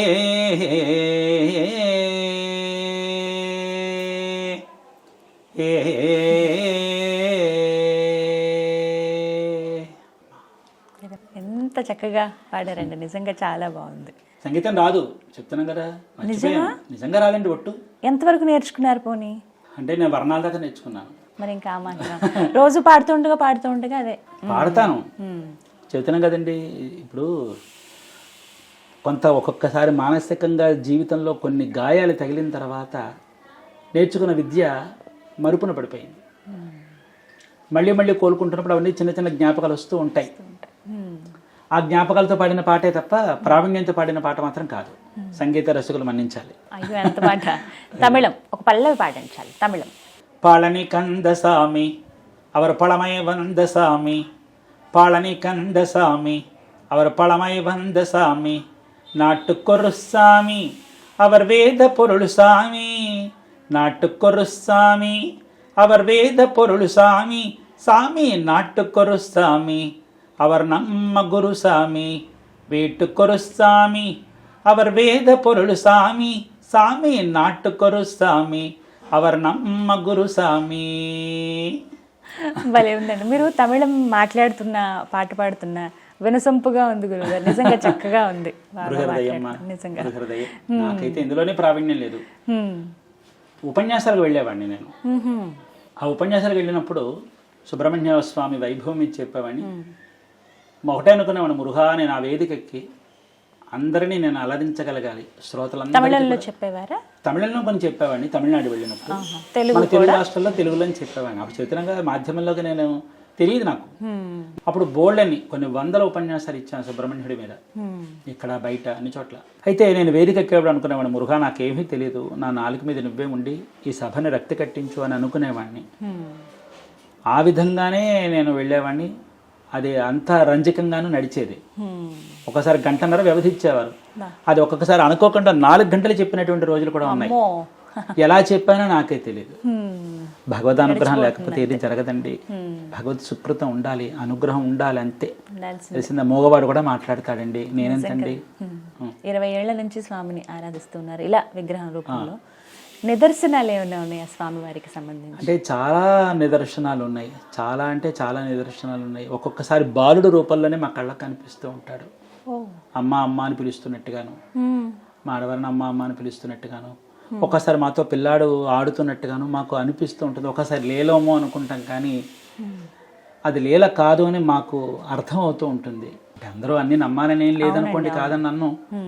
కానీ ఏంటంటే మా వరకు కూడా ఏంటంటే కొన్ని అలా కనిపిస్తూ ఉంటాయి, అలా తారకణాలు కనిపిస్తూ ఉంటాయి. ఒక్కోసారి అక్కడ ఎవరో కూర్చుని మమ్మల్ని రక్షిస్తున్నట్టుగా మాకు అనిపిస్తూ ఉంటుంది. అది ఒక్కసారి అనుకుంటే మా భ్రమమో అనుకుంటూ ఉంటాం, కానీ అది భ్రమ కాదు. అది ఆయన మన చుట్టూనే మనల్ని కాపాడుతూ మనల్ని రక్షిస్తూనే ఉన్నాడు అనేటట్టు ఉంటుంది. మిమ్మల్ని రక్షిస్తున్నప్పుడు మీకెందుకు ఎన్ని కష్టాలు అంటారమ్మో, నేనేం దిగిరాలేదు కదండి, భూమి మీద ఉన్నవాడిని కదా. శ్రీరాముడికే తప్పలేదు, శ్రీకృష్ణుడికి తప్పలేదు, పాండవులకి తప్పలేదు. కృష్ణుడు పక్షాన్ని ఉన్నాడు, పాండవుల పక్షాన్ని కృష్ణుడే ఉన్నాడు. అయినప్పటికీ కష్టాలు పోయాయంటారా? కాదు కదా. ఇదేంతే, విధిరాతని ఎప్పటికీ తప్పించుకోలేడు కదా. అలాగేంటంటే ఆయన అనుగ్రహంతో కొన్ని అలాగా మాకు తెలిసేవి. మా దగ్గరకు వచ్చినటువంటి వాళ్ళు కూడా మీకు చెప్తే నమ్మరండి, సంతానం లేక బాధపడ్డారు ఒక ఆయన. చాలామంది వచ్చారు అనుకోండి, కాదని నన్ను. మా పిల్లడు గురువు గారే ఒక ఆయన ఉన్నారు, మెడ్రాస్లో ఉంటారా, తమిళన్స్. పెళ్ళి అయింది 8 ఏళ్ళు, పాపం వాళ్ళకి సంతానం లేదని బాధపడ్డారు. ఆ అమ్మాయికి అబార్షన్స్ కూడా అయిపోయింది, బాధపడింది. ఆ అబ్బాయి ఇక్కడికి వచ్చాడు అనమాట. వాళ్ళందరూ కలిసి ఇక్కడ వేద సభలు ఏవో నిర్వహిస్తుంటే వచ్చాడు అనమాట. అన్న నువ్వేం బాధపడకు నాన్న. ఆ రోజు దేవసేన అమ్మవారు ఊరేగింపు మాకు. నాన్న ఏం బాధపడకు, ఇదిగో అమ్మ మంత్రం ఇస్తున్నాం, వెళ్ళి చదువుకో అంటే వాళ్ళందరూ కలిసి వేద పండితులందరూ కలిసి అమ్మ పల్లకి మోసుకుంటూ కొంత దూరం నడుచుకొచ్చి వచ్చారు. వెంటనే 2 నెలలకు అమ్మాయి నీళ్ళు వేసుకుంది. 2 కమల పిల్లలు పుట్టారు, ఆడపిల్లలు పుట్టారు తెలుసా. ఇప్పుడు ఈ పిల్లలకు ప్రాయం కూడా వచ్చింది. ఏమిటి చెప్పండి, ఇలా ఏదో రకంగా స్వామి చూపిస్తూనే ఉంటాడండి, చూపిస్తూనే ఉంటాడు. ఇంకొక మాట అంటే కుమారస్వామి అంటే సుబ్రహ్మణ్య స్వామి, అంటే సర్పరూపంలో ఎప్పుడైనా స్వామి ఇక్కడికి రావటం, మీకు దర్శనం ఇవ్వటం జరిగిందా ఎప్పుడైనా? ఇప్పుడు నేను ఇల్లు కొనుక్కున్న కొత్తలో ఇంట్లో గోడల దగ్గర కొంచెం చెదలా వచ్చేది అనమాట. తీసేస్తూ చెదనుకుని తీసేస్తూ ఉండేవాడిని. ఒకరోజు అనుకోకుండా మేము 10 రోజుల పాటు ఊరు వెళ్ళవలసి వచ్చింది. వచ్చినప్పుడు అది కొంచెం పుట్టలాగా వచ్చేసింది అనమాట. అదేంటి తీసేసి గోదావరిలో వేసేస్తూ ఉండేవాడిని. ఒకరోజు అనుకోకుండా ఎక్కడి నుంచో కానీ ఒక సర్పం ఒకటి ఇంట్లో ఉంది అనమాట. ఏమిటా శబ్దం ఏమిటా అని చూస్తే ఆ మూల ఎక్కడ ఉందన్నమాట. అప్పుడు చెబుతున్నాం కదండి, ఎవరిని పిలిచే పరిస్థితి కాదు. ఆయన మా కులదేవత, పిలిస్తే ఊరుకుంటారండి జనాలు? ఊరుకుంటారా? ఊరుకారు కదండి. ఇక గొప్పకొని జరగరాంది జరిగితే ఆ శాపం ఇంత అంతా కాదు.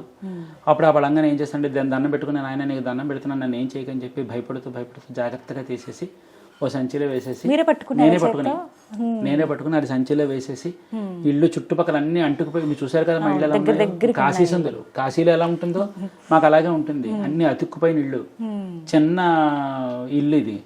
బాబాయ్ నువ్వు ఇలా వచ్చావంటే రేపు పొద్దున్న నలుగురు భయపడిపోతారు, నాయన ఇలా చేయకు, అందుకని చెప్పి నువ్వు సంచిలో వేసి దండం పెట్టేసుకుని వేసేసి, నువ్వు వస్తే మానవ రూపంలో వస్తే సంతోషిస్తారు, కానీ విగ్రహ రూపంలో ఈ విధంగా సర్పరూపాలు వస్తే అందరూ భయపడిపోతారు నాయన, అందుకని నువ్వు ఇలా రాకు అని చెప్పి ఆ సంచిలో వేసేసుకుని వెళ్ళి గోదావరిలో వేసేసా. గోదావరి దగ్గర వేసేసా. అప్పుడు గోదావరి గట్టి ఇలా ఉండేది కాదు, ఇంత సుందరంగా ఉండేది కాదు. అప్పుడంతా చెట్లు చామలతో ఉండేది, అన్ని పాముల నిలయం అనమాట. ఇప్పుడు ఆ గోదావరి గట్టి దగ్గర అంతా పాములే ఉండేవి. ఈ వీధిలో కూడా మీరు సగం దూరం వచ్చినప్పుడు కూడా ఒకప్పుడు సాగివారని ఉండేవారండి. ఇప్పటికీ దేవతా సర్పం తిరుగుతోందని నానుడి. మా ఇంటి పక్కనే, మా ఇంట్లోనే చిన్నప్పుడు పాములే ఉండేవి. ఇక్కడే 2 అడుగులు వేస్తే మా ఇల్లు, మా నాన్నగారు ఉన్నప్పుడు నేను పుట్టి పెరిగిన ఇల్లు శంకరమఠం దగ్గర. ఆ నానుడు ఉండేది, ఇప్పటికీ ఉంది ఆ నానుడి. ఇప్పటికీ సర్పం అక్కడ తిరుగుతోంది అనే నానుడి మాత్రం ఉంది. అప్పట్లో మేము చూసేవాళ్ళం. అక్కడి నుంచి ఇక్కడికి ఎంత దూరం, ఒకడు అలా వెతుక్కుంటూ వచ్చిందా దేవుడా అని అనుకున్నాను. ఆవిడ వాళ్ళంగా సంచిలో వేసేసి అక్కడ గోదావరి దగ్గర వేసేసాను, అంతే. మళ్ళీ అప్పటి నుంచి మళ్ళీ సర్పాలు ఏమీ రాలేదు.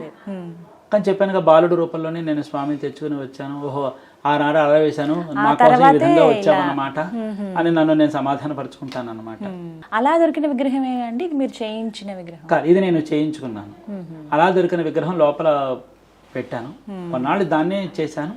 తర్వాత ఏంటంటే అది మూలాధారంగా ఒక గోప్యంగా పెట్టుకుని పక్కన పెట్టుకుని ఆరాధన చేస్తూ, ఇది ఎందుకు పెట్టుకున్నానంటే స్వామికి అనేక రకాల అలంకారాలు ఉన్నాయి. మునుపు ఉన్న స్వామివారు అన్ని అలంకారాలు చేయడానికి నాకు అవకాశం లేదు, ఆరాధన చేయడానికి ఉంది. కానీ నా తృష్ణ ఏంటంటే అన్ని రకాల అలంకారాలు చేసి స్వామి యొక్క తత్వాన్ని నేను చెప్పడానికి నాకు వీలుగా ఉండాలని. పళనియప్పని చూసిన తర్వాత అబ్బా ఆయన తెచ్చుకుంటే బాగుండు. ఇప్పుడు పసిపిల్లలను చూస్తే ఎవరికి ముద్దేది చెప్పండి. అలాగే నేను మురుగర్ని చూసి నా కొడుకు అనుకునేవాడిని కదండి, నాకు ముచ్చటగా ఉండేది అనమాట. అందుకని మురుగర్ని ప్రార్థించా. అప్పుడు ఆ విధంగా తయారు చేయించుకుని తీసుకొచ్చి అధివాసాలు ఉంచి, ఇక్కడే 11 నెలల అధివాసాలు ఉంచి అలా చేసి తర్వాత స్వామిని ఆ విధంగా పెట్టుకుని చేసుకొచ్చి ఎందుకున్నా. ఇక్కడ కేవలం మీరు ఆరాధించుకోవడానికి మాత్రమేనా? భక్తులు కూడా ఎవరైనా వస్తారండి? వస్తారమ్మా, వచ్చేవారు. చెప్పాను కదా మీకు కృతికా నక్షత్రాలు చేసేవాడినండి. ఆ విధంగా నానుడు అయిపోయింది, తద్వారా ఇలా వచ్చేవారని చెప్పాను కదా. ఆ తర్వాత అందరూ వచ్చేవారు, అందరూ చేసేవారు. ఆ తర్వాత స్వామిని చేసిన తర్వాత అందరికీ స్వామి వైభవం చెప్పాలన్న దృష్టిలో పడ్డాను. ఓహో ఏమిటి ఇంతమంది వస్తున్నారు, ఈయన గురించి చెబితే ఇంకా వస్తారు కదా, ఇంకా తెలుసుకుంటారు కదా, స్వామి గురించి ఇంకా ఉంటుంది కదా అన్న దృష్టి చేత నేను అందరూ చేసి అనేక మంది వచ్చేవారండి. ఏడాదికి 12 బ్రహ్మోత్సవాలు చేసేవాడిని, మాసానికి 1. అలా 12 బ్రహ్మోత్సవాలు చేసేవాడిని. ఉపబ్రహ్మోత్సవాలు అని చెప్పి ఉంటాయి, అవి ఒక 5 అవి చేసేవాడిని.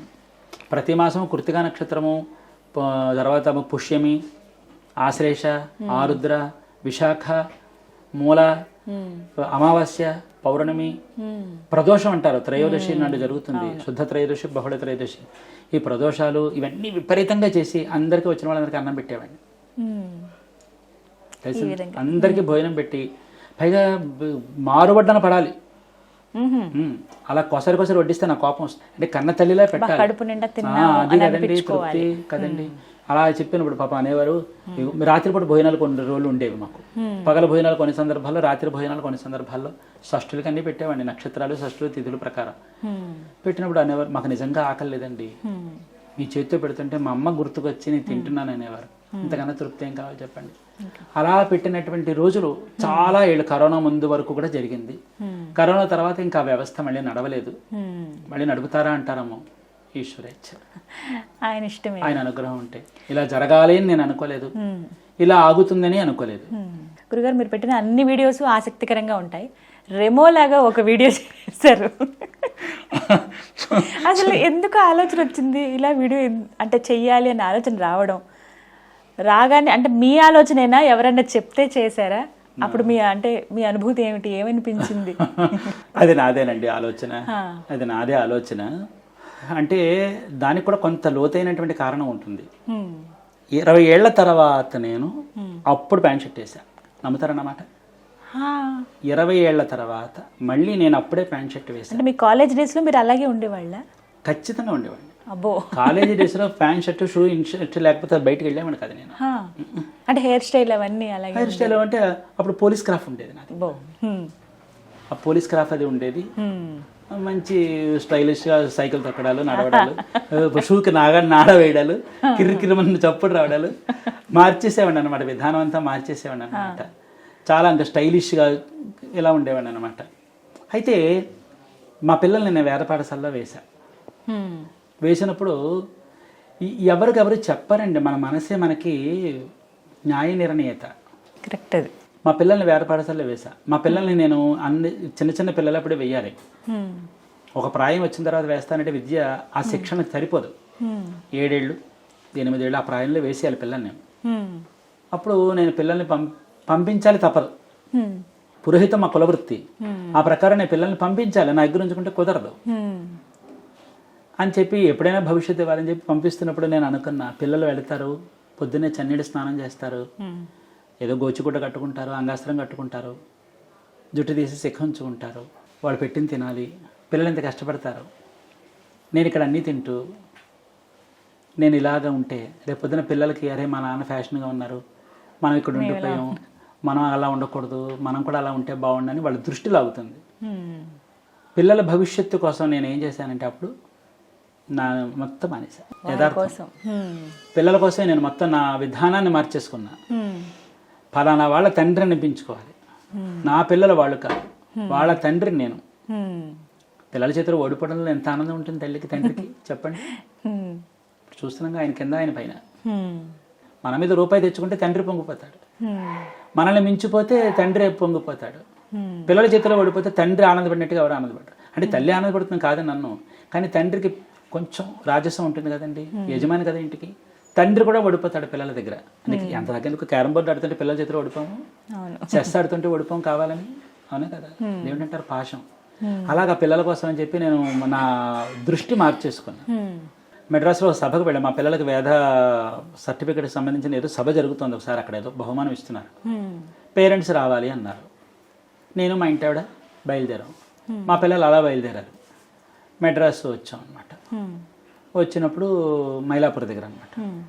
అక్కడ సభ ఏం జరుగుతుందంటే వేదం చదువుకుంటున్న వాళ్ళకి ఆడపిల్లల్ని ఇవ్వటం లేదు, పెళ్ళిళ్ళకి ముందుకు రావటం లేదు, ఎందుకంటే శిఖలు ఉంటున్నాయి, వాళ్ళేమో పంచిలే కట్టుకుంటున్నారు, ఒక బళ్ళు లేదు, సరదాగా సినిమాలు షికార్లు లేవు. ఇలాంటి వాళ్ళకి పిల్లని ఇవ్వకపోతే రేపన్న రోజున ఈ పురోహిత వర్గం అంతా ఏమైపోవాలి, వేద ధర్మం ఏమైపోవాలి, గుళ్ళు అర్చన అంతా ఏమైపోవాలి, ఎవరైనా చనిపోయినా బ్రాహ్మడు కావాలి, పెళ్ళిళ్ళైనా బ్రాహ్మడు కావాలి, బ్రాహ్మడు బ్రతుకుంటే మంచికైనా చెడికైనా ఉంటాడు కదా అన్న విషయం మీద అక్కడ సభ జరుగుతోంది. తర్వాత నేను స్వయంగా మా పిల్లల పెళ్ళిళ్ళ విషయంలో నేను కొన్ని అనుభవించాను. మా పిల్లలు పురోహితుల్లో ఉన్నవాళ్ళే మా అబ్బాయికి పిల్లనిమ్మంటే లేదండి పురోహితులు కాబట్టి నాకు తెలుసున్న వాళ్ళే పండితులు. అబ్బో. మరి వాళ్ళు పురోహితులే, మేము పురోహితులు, ఎలా కుదురుతుంది? ఇప్పుడు పురోహితుల్లో ఉంటే అందులో వచ్చేటటువంటి కష్ట నష్టాలు ఏమిటో, మంచి ఏమిటి, చెడు ఏమిటి, ఎలా ఇల్లు చక్క పెట్టుకోవచ్చో తెలుస్తుంది. తండ్రిని చూస్తారు కనుక. ఆడపిల్లలు ఇక్కడికి వచ్చిన తర్వాత మెట్టిన ఇంట్లో ఉంటారు.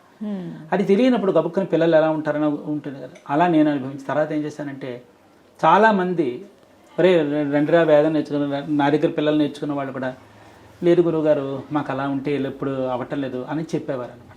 అప్పుడు అనుకున్నా, నేను అనుభవించా, నేను విన్నా, కళ్ళతో చూస్తున్నా. కొంచెం ఈ ట్రెండ్ కొంచెం మార్చకపోతే రేపన్న రోజున పురోహితుడు అనేటటువంటి వాడు ఎవడు ముందుకు రాడండి. ఇంకా విద్య తగ్గిపోతుంది. అప్పుడు నేనేం చేశానంటే, ఎంత పురోహితుల్లో ఉన్నా హాయిగా సరదాగా సంతోషంగా మనిషి ఆనందంగా బ్రతకచ్చు. వెళ్ళండి, రూపాయి తెచ్చుకోండి, రూపాయి డబ్బులు తెచ్చుకోండి, ఆనందంగా బ్రతకండి. చిన్న జీవితం, రేపు ఎలా ఉంటామో ఎవరికి తెలియదు. ఒకరిని చెడపకండి, మీరు చెడిపోకండి, మనం ఎంత సంతోషంగానే బ్రతకచ్చు అని. తర్వాత ఎందుకు మా పిల్లల పెళ్ళిళ్ళ విషయాల్లోనే పురోహితులకు పెళ్ళిళ్ళు ఏమన్నా శిఖలు వాళ్ళు చెప్తే శిఖలు తీయాలి, వాళ్ళు చెప్తే పంచులు ఇప్పాలి, వాళ్ళు చెప్తేనే బండి కొనుక్కోవాలి. ఇదేం పద్ధతి అండి? పైత్యం కాకపోతే వాళ్ళ దాకా చెప్పేదాకా ఆ అవకాశం మనకి ఎందుకు ఇవ్వాలి? ఈ రోజు రేపు పిల్లలకు పెళ్ళిళ్ళు చేయాలంటే ప్రతి వాళ్ళల్లోని, ఒక పురోహిత వర్గమే కాదండి, ప్రతి వాళ్ళల్లోని కూడా ఈ రోజు రేపు పెళ్ళిళ్ళు చేయాలంటే చాలా కష్టమైపోతుంది, ఆడపిల్లలకు కానీ మగపిల్లలకు కానీ. అందుకని ఏం చేశానంటే, ఒరే అబ్బాయి కంగారు పడకండి, హాయిగా నేను ఒకప్పుడు ఆ ఆశ్రమంలో ఉండేవాడిని, ఇప్పుడు మీకు చెప్తున్నాను, సరదాగా ఉండండి, సంతోషంగా ఉండండి, ఆనందంగా గడపండి. తల్లికి ఉంటుంది నా కొడుకు ప్యాంట్ షర్ట్ చూడాలని, తండ్రికి ఉంటుంది, ఉండండి, గడపండి, తప్పేమీ లేదు, సరదాగా ఉండండి చెప్పి నేను అప్పుడు కొంచెం అలా మార్చి చేసిన తర్వాత ఇప్పుడు చక్కగా అందరికీ కూడా సరే. దానివల్ల ఏమిటి లాభం అని అడగనే, పురోహితాన్ని వదిలేకుండా ఉంటారు ముందు. అదే కదా కాదండి, ఇప్పుడు అవి ఉంటే ఈ సరదాలు పోతాయన్న భావన పోతుంది. ఒక సరదాగా సినిమాకి వెళ్ళాలని ఉంటుంది. ఏమండి ఎవరికి తిండి మీద భ్రాంతి ఉండదు చెప్పండి నాకు? బండి మీద పెడుతుంటే మిరపక బజ్జీ తినాలనిపిస్తుంది, తింటే తప్ప. ఒకడు పొట్ట కొడితే తప్పు, కానీ తినకూడని తింటే తప్పు. ఏదో కడుపుకు నచ్చింది తింటే తప్పే ఉందండి. ఇవన్నీ ఆలోచించి మీరు ఆ రెమో గెటప్ వేశారు. ఉండండి, బతకండి, సంతోషంగా ఉండండి, ఆనందంగా ఉండండి, తెలిసిందా? అది. కానీ దుర్వ్యసనాలు మాత్రం వెళ్ళకండి. ఆరాధన చెప్పండి స్వామి, అంటే ఎలా చేస్తారు అసలు? అంటే చాలా నియమాలు ఉంటాయి కుమారస్వామికి, అందరిలాగా కాదు, అందరి దేవుళ్ళలాగా అంటారు. ఇది ఎంతవరకు నిజం? అసలు ఆరాధన ఎలా చేయాలి? ఇప్పుడు 2 విధానాలు ఉన్నాయి. ఒకటి పండిత పూజా విధానం, 2 పామర పూజా విధానం. పండిత పూజ అంటే కనుక విషయ పరిజ్ఞానం అంతా తెలిసి, ఆ విషయ పరిజ్ఞానంతో స్వామికి ఉన్నంతలో ఏ లోటు లేకుండా చేయడానికి మంత్ర విధానాన్ని, క్రియా విధానాన్ని చెప్పింది చెప్పినట్టుగా చెయ్యడానికి తాను వంతు ప్రయత్నం చేసేటటువంటిది పండిత పూజా విధానం. పామర పూజా విధానం వాళ్ళకి మంత్రం తెలియదు, క్రియా విధానం తెలియదు, ఆచారాలు నియమాలు నిష్ఠలు వాళ్ళకు ఉండవు, కానీ అపారమైన భక్తి ఉంటుంది. ముందు ఏం చేయాలి, వెనక ఏం చేయాలి, వరుసక్రమం కూడా తెలియదు, కానీ వాళ్ళు కూడా చేస్తూ ఉంటారు. వారికి తెలిసిందల్లా మురుగరు మనం పిలిస్తే వస్తారు, మనల్ని కాపాడుతారు, మనం రక్షిస్తారు, ఇదొక్కటే వారికి తెలుసు. ఈ విధానంలో వాళ్ళకి ఏంటంటే మనవాడే కదా, ఎలా పిలిచినా వస్తాడని ఒక నమ్మకం. యాం ఇరుక్క భయం ఏనని ఒక తమిళలో పదం ఉంది. నేనుండగా నీకెందుకు భయం అనే వార్త స్వామి వారు అందిస్తూ ఉంటారు. రెండోది అంటే నీ కూపిట్టాలు నన్ను వరివేనని చెప్తూ ఉంటారు. నువ్వు పిలిస్తే నేను వస్తా అని ఒక పదం అన్నమాట. ఆ పదాన్నే నమ్ముకున్న భక్తులు అనేక మంది ఉన్నారు. వాళ్ళు ఆ పదాన్ని దృష్టిలో పెట్టుకున్నారు తప్ప మిగతా విధానాన్ని దృష్టిలో పెట్టుకోలేదు. వాళ్ళు కూడా వాళ్ళకి తోచినట్టుగా పిలుస్తూ పూజిస్తూ ఉంటారు. అది సమ్మతమే, ఇది సమ్మతమే. కానీ నేను చెప్పేది ఏంటంటే, పూర్వం ఏంటంటేను ఓ 10 మంది ఉండేవారు ఇంట్లో. ఒకళ్ళు పూజలు చేస్తూ ఉంటే, ఒకళ్ళు వంటలు వండుతూ ఉంటే, ఒకళ్ళు మిగతా పనులు చేస్తూ ఉండేవారు. నలుగురికి అది చెల్లుబాటు అయిపోయేది 10 మంది కుటుంబాల్లో. ఇప్పుడు కుటుంబాలన్నీ ఎవరి విధానానికి వాళ్ళు వెళ్ళిపోయి, ఇప్పుడు ఏంటంటే ఎవరి జీవితాలు వాళ్ళవి. ఇప్పుడు ఆడవారు మగవారు కూడా ఉద్యోగాలకు వెళ్ళిపోతున్న రోజులు. అలాగే పిల్లలు చదువులు ఏవో ఉంటే ఆరోగ్యాలు కుదరక ఉంటాయి.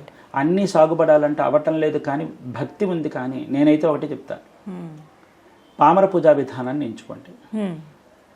పండిత పూజా విధానం మీకు సాగుబడితే చేసుకోండి. భక్తి ఉండాలి, ప్రధానంగా భక్తి ఉండాలి.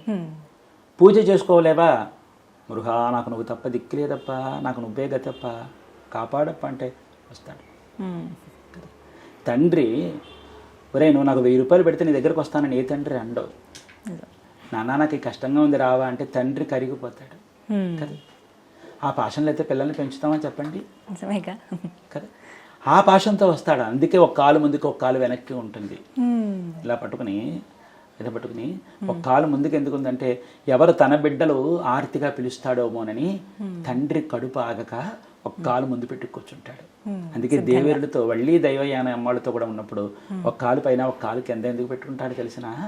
ఎంత నేను దేవేరులతో ఉన్నా నా బిడ్డలను నన్ను పిలిస్తే పరుగు పరుగున రావడానికి గాను ఒక కాలు కింద పెట్టుకుని కూర్చుంటాడు. అది మురుగరు. సిద్ధంగా ఉంటాడు. అందుకని ఏంటంటే ఎవరు తోచినట్టు వాళ్ళు పూజ చేయండి, విధానాన్ని తెలుసుకోండి. అంటే మురుగరికి ఆరాధనకి కొన్ని విధానాలు ఉన్నాయి. విధానాన్ని తెలుసుకోండి. ఉన్నదన్నట్టు చెయ్యలేకపోయినా ఆ దిశలో ఆ మార్గంలో మీకు తోచినట్టుగా మీరు చేసుకోండి. నేను అదే చెప్తాను. అంతేగా ఆయన ఈ ఆచారం లేకపోతే ఈ మడి లేకపోతే శపిస్తాడంటే నేను అది తప్పది. శపించేవాడు కాదు. అతను శపించడు. అతని కోపం కూడా ఉండదు. అవునా? అత్యంత సౌమ్యుల. అసలు ఆయనకు కోపమే ఉండదండి. ఆయన పాశం అన్బు ఇల్లాద ఇడం అంగుమింగు మిల్లయ్యప్ప అప్పప్ప మురుహా ఉన్నరళే ఉలహముప్ప అని ఒక పదం ఉంది స్కంద గురు కవచంలో. అన్బు అంటే ప్రేమ. ప్రేమ ఎక్కడుందో మురుగరు అక్కడ ఉంటారు. నిజం చెప్తున్నానమ్మా. మురుగరు ప్రేమ ఎక్కడుందో మురుగరు అక్కడ ఉంటారు. అన్బు ఇల్లాద ఇడం అంగుమింగు మిల్లి. ప్రేమ అనేది అక్కడెక్కడ దొరకదు. అవరగిట్టదా కిడైక్కం, వారి దగ్గర మాత్రమే దొరుకుతుందని ఇందులో గురు కవచంలో చెప్తున్నారు. ప్రేమతత్వం అయిందంతా కూడా. ఆయన మన మీద కోపాన్ని చూపించడు. మన నాశనాన్ని కోరుకుంటున్న వాళ్ళ మీద ఏమిటో చిన్న పిల్లో కుక్క పిల్లో పంది పిల్లో పిల్లల జోలికి వస్తే అవే విరుచుకుపడతాయి. తన పిల్లల జోలికి వస్తే తాను విరుచుకుపడ్డా. అలాంటి కోపమే తప్ప మనం ఏదో ఆచారంలో చేయలేదు, మనం ఏదో ఈ నైవేద్యం పెట్టలేదు, ఇలాంటి కోపాలు ఆయన దగ్గరే ఉండవండి. అది అపోహ. వారి రూపం గురించి వర్ణించండి. మురుగరా, అది మురుగరు వచ్చి ముందు మానవ అవతారంలోనే ఆయన శిశువుగానే ఆయన జన్మించారు. కారణాంశాల్లో ఆయన సర్పరూపాన్ని దాల్చాడు. అంటే తారకాసురుడు విజృంభిస్తున్నప్పుడు పాతాళ లోకాన్ని నాశనం చేస్తే, పాతాళ లోకంలోంచి భూమిని మోస్తున్న ఆదిశేషుణ్ణి తప్పిస్తే భూమి కూడా నాశనం అయిపోతుందని ఈ ఆశతో తారకాసురుడు వెళ్ళి భూలోకంలోకి వెళ్ళి పాతాళ లోకంలోకి వెళ్ళి అక్కడ ధ్వంసం చేస్తున్నప్పుడు ఆదిశేషుడి యొక్క మన్నన మీదట సుబ్రహ్మణ్యుడు సర్పరూపాన్ని ధరించి తారకాసురుడితో తలబడి తారకాసురుడిని పలాయనం చెందించేసి సుబ్రహ్మణ్యేశ్వరుడు ఆ సర్పదేవతలందరికీ కూడా తన అంశని ఇచ్చి అభయం ఇచ్చి తిరిగి తన మానవ రూపానికి వచ్చేసాడు సుబ్రహ్మణ్యుడు. అందుకే మన తెలుగు రాష్ట్రంలో కానీ కర్ణాటక రాష్ట్రంలో కానీ చూస్తే సర్పరూపంలోనే సుబ్రహ్మణ్యేశ్వరుని ఆరాధన చేయడం అనేటటువంటి విధానం ఉంది. అలాగే కొలుస్తాం మనమైతే. కొలుస్తాం. అవును. మీరు కేరళ రాష్ట్రాలకు వెళ్ళినట్లయితే మురుగరు ఈ ఆరాధనలో ఈ రూపంలోనే ఉంటారు. మురుగరు రూపంలోనే ఉంటారు. అందుకే మీరు ఇప్పుడు ఆదిశేషుడు ఉన్నారు స్వామి పాదాల దగ్గర. అందుకే సుబ్రహ్మణ్యుడు ఏమన్నాడంటే, మీ వల్ల ఎవరికైతే మానవ జీవితానికి సర్పదోషాలు అంటుకున్నాయో ఆ సర్పదోషాలన్నీ పోగొట్టి వాళ్ళని కాపాడుతూ ఇటు మానవులకి ఇటు మీకు అంటే సర్పదేవతలకి అనుసంధానం చేస్తాను. అందుకని మీ అనుసంధానానికి మీరు సిద్ధంగా ఉండండి అని చెప్పి మానవ జాతికి సర్పజాతికి మధ్యన సయోధ్య కుదిరించి తాను అక్కడి నుంచి కదిలి వెళ్ళిపోయాడు. అందుకే ప్రతి ఆశ్లేష నక్షత్రంలో సుబ్రహ్మణ్యుణ్ణి ఎవరైతే వచ్చి ఆరాధన చేస్తారో వాళ్ళ కుటుంబంలో వాళ్ళ వంశస్థులకి ఎవరికైనా సరే ఎటువంటి సర్పదోషాలు ఉన్నా ఇట్టే హరించుకుపోతాయని చెప్పి సుబ్రహ్మణ్యుడు వరం కనుక ప్రతి ఆశ్లేష నక్షత్రంలో సుబ్రహ్మణ్యుని దర్శనం చేస్తారు. సమస్త సర్పదేవతలు కూడా సర్పజాతిని రక్షించి మానవ జాతి వల్ల సర్పజాతికి ఎటువంటి హాని లేకుండా ఉండేటటువంటి మహత్కార్యం చేశాడు కనుక కృతజ్ఞతాపూర్వకంగా సమస్త సర్పదేవతలు కూడా పాతాళవాసులు కూడా సుబ్రహ్మణ్యుని వచ్చి మణిమాణిక్యాలతో కొలుస్తారన్నమాట. ఆ సందర్భాన్ని ఎవరైతే పురస్కరించుకుని స్వామిని సేవిస్తారో సర్పదేవతలు వెంటనే ఎవరికైతే సర్పజాతి యొక్క దోషం ఉందో ఆ దోషాన్ని హరింపజేసేటటువంటి సమయం గనక ప్రతి ఆశ్లేష నక్షత్రంలో మురుగరికి విశేషమైనటువంటి ఆరాధన చేయడం అనేటటువంటి కల్పం ఉంది. చాలా విశేషం. ఆ రోజున దర్శించుకోవడం అత్యంత విశేషం. వారి చేతిలో పట్టుకున్నటువంటి ఆయుధాన్ని ఏమంటారండి? శక్తిశూలాయుధం. శక్తిశూలాయుధం అంటే ఒకనొక కుమార సంభవం జరిగినప్పుడు తారకాసురుడు ఏమని వరమడిగాడంటే, నీకు పుట్టిన కుమారుడి చేత మాత్రమే నాకు మరణం జరగాలి అన్నాడు. నీకు అని మీకు అనలా, నీకు అన్నాడు. సర్వాంతర్యామి ఈశ్వరుడికి తెలియంది ఏమీ లేదు, తథాస్తు అన్నాడు. కానీ జగన్మాత అక్కడ ఆ ఏకవచన సంబోధన భరించలేకపోయింది. నీకంటారేమిటి, మీకనాలి కదా, మరి నీకంటే తథాస్త అంటారేమిటి అని అడిగింది పార్వతీదేవి సుబ్రహ్మణ్యేశ్వరుడు సనత్ కుమారుడిని. అప్పుడు చెప్తాడు, అమ్మా ఇది విధి, ఈశ్వరుడికి మాత్రమే జన్మించిన కుమారుడి చేత మాత్రమే తనకు మరణం పొందాలని తారకాసురుడు వరం.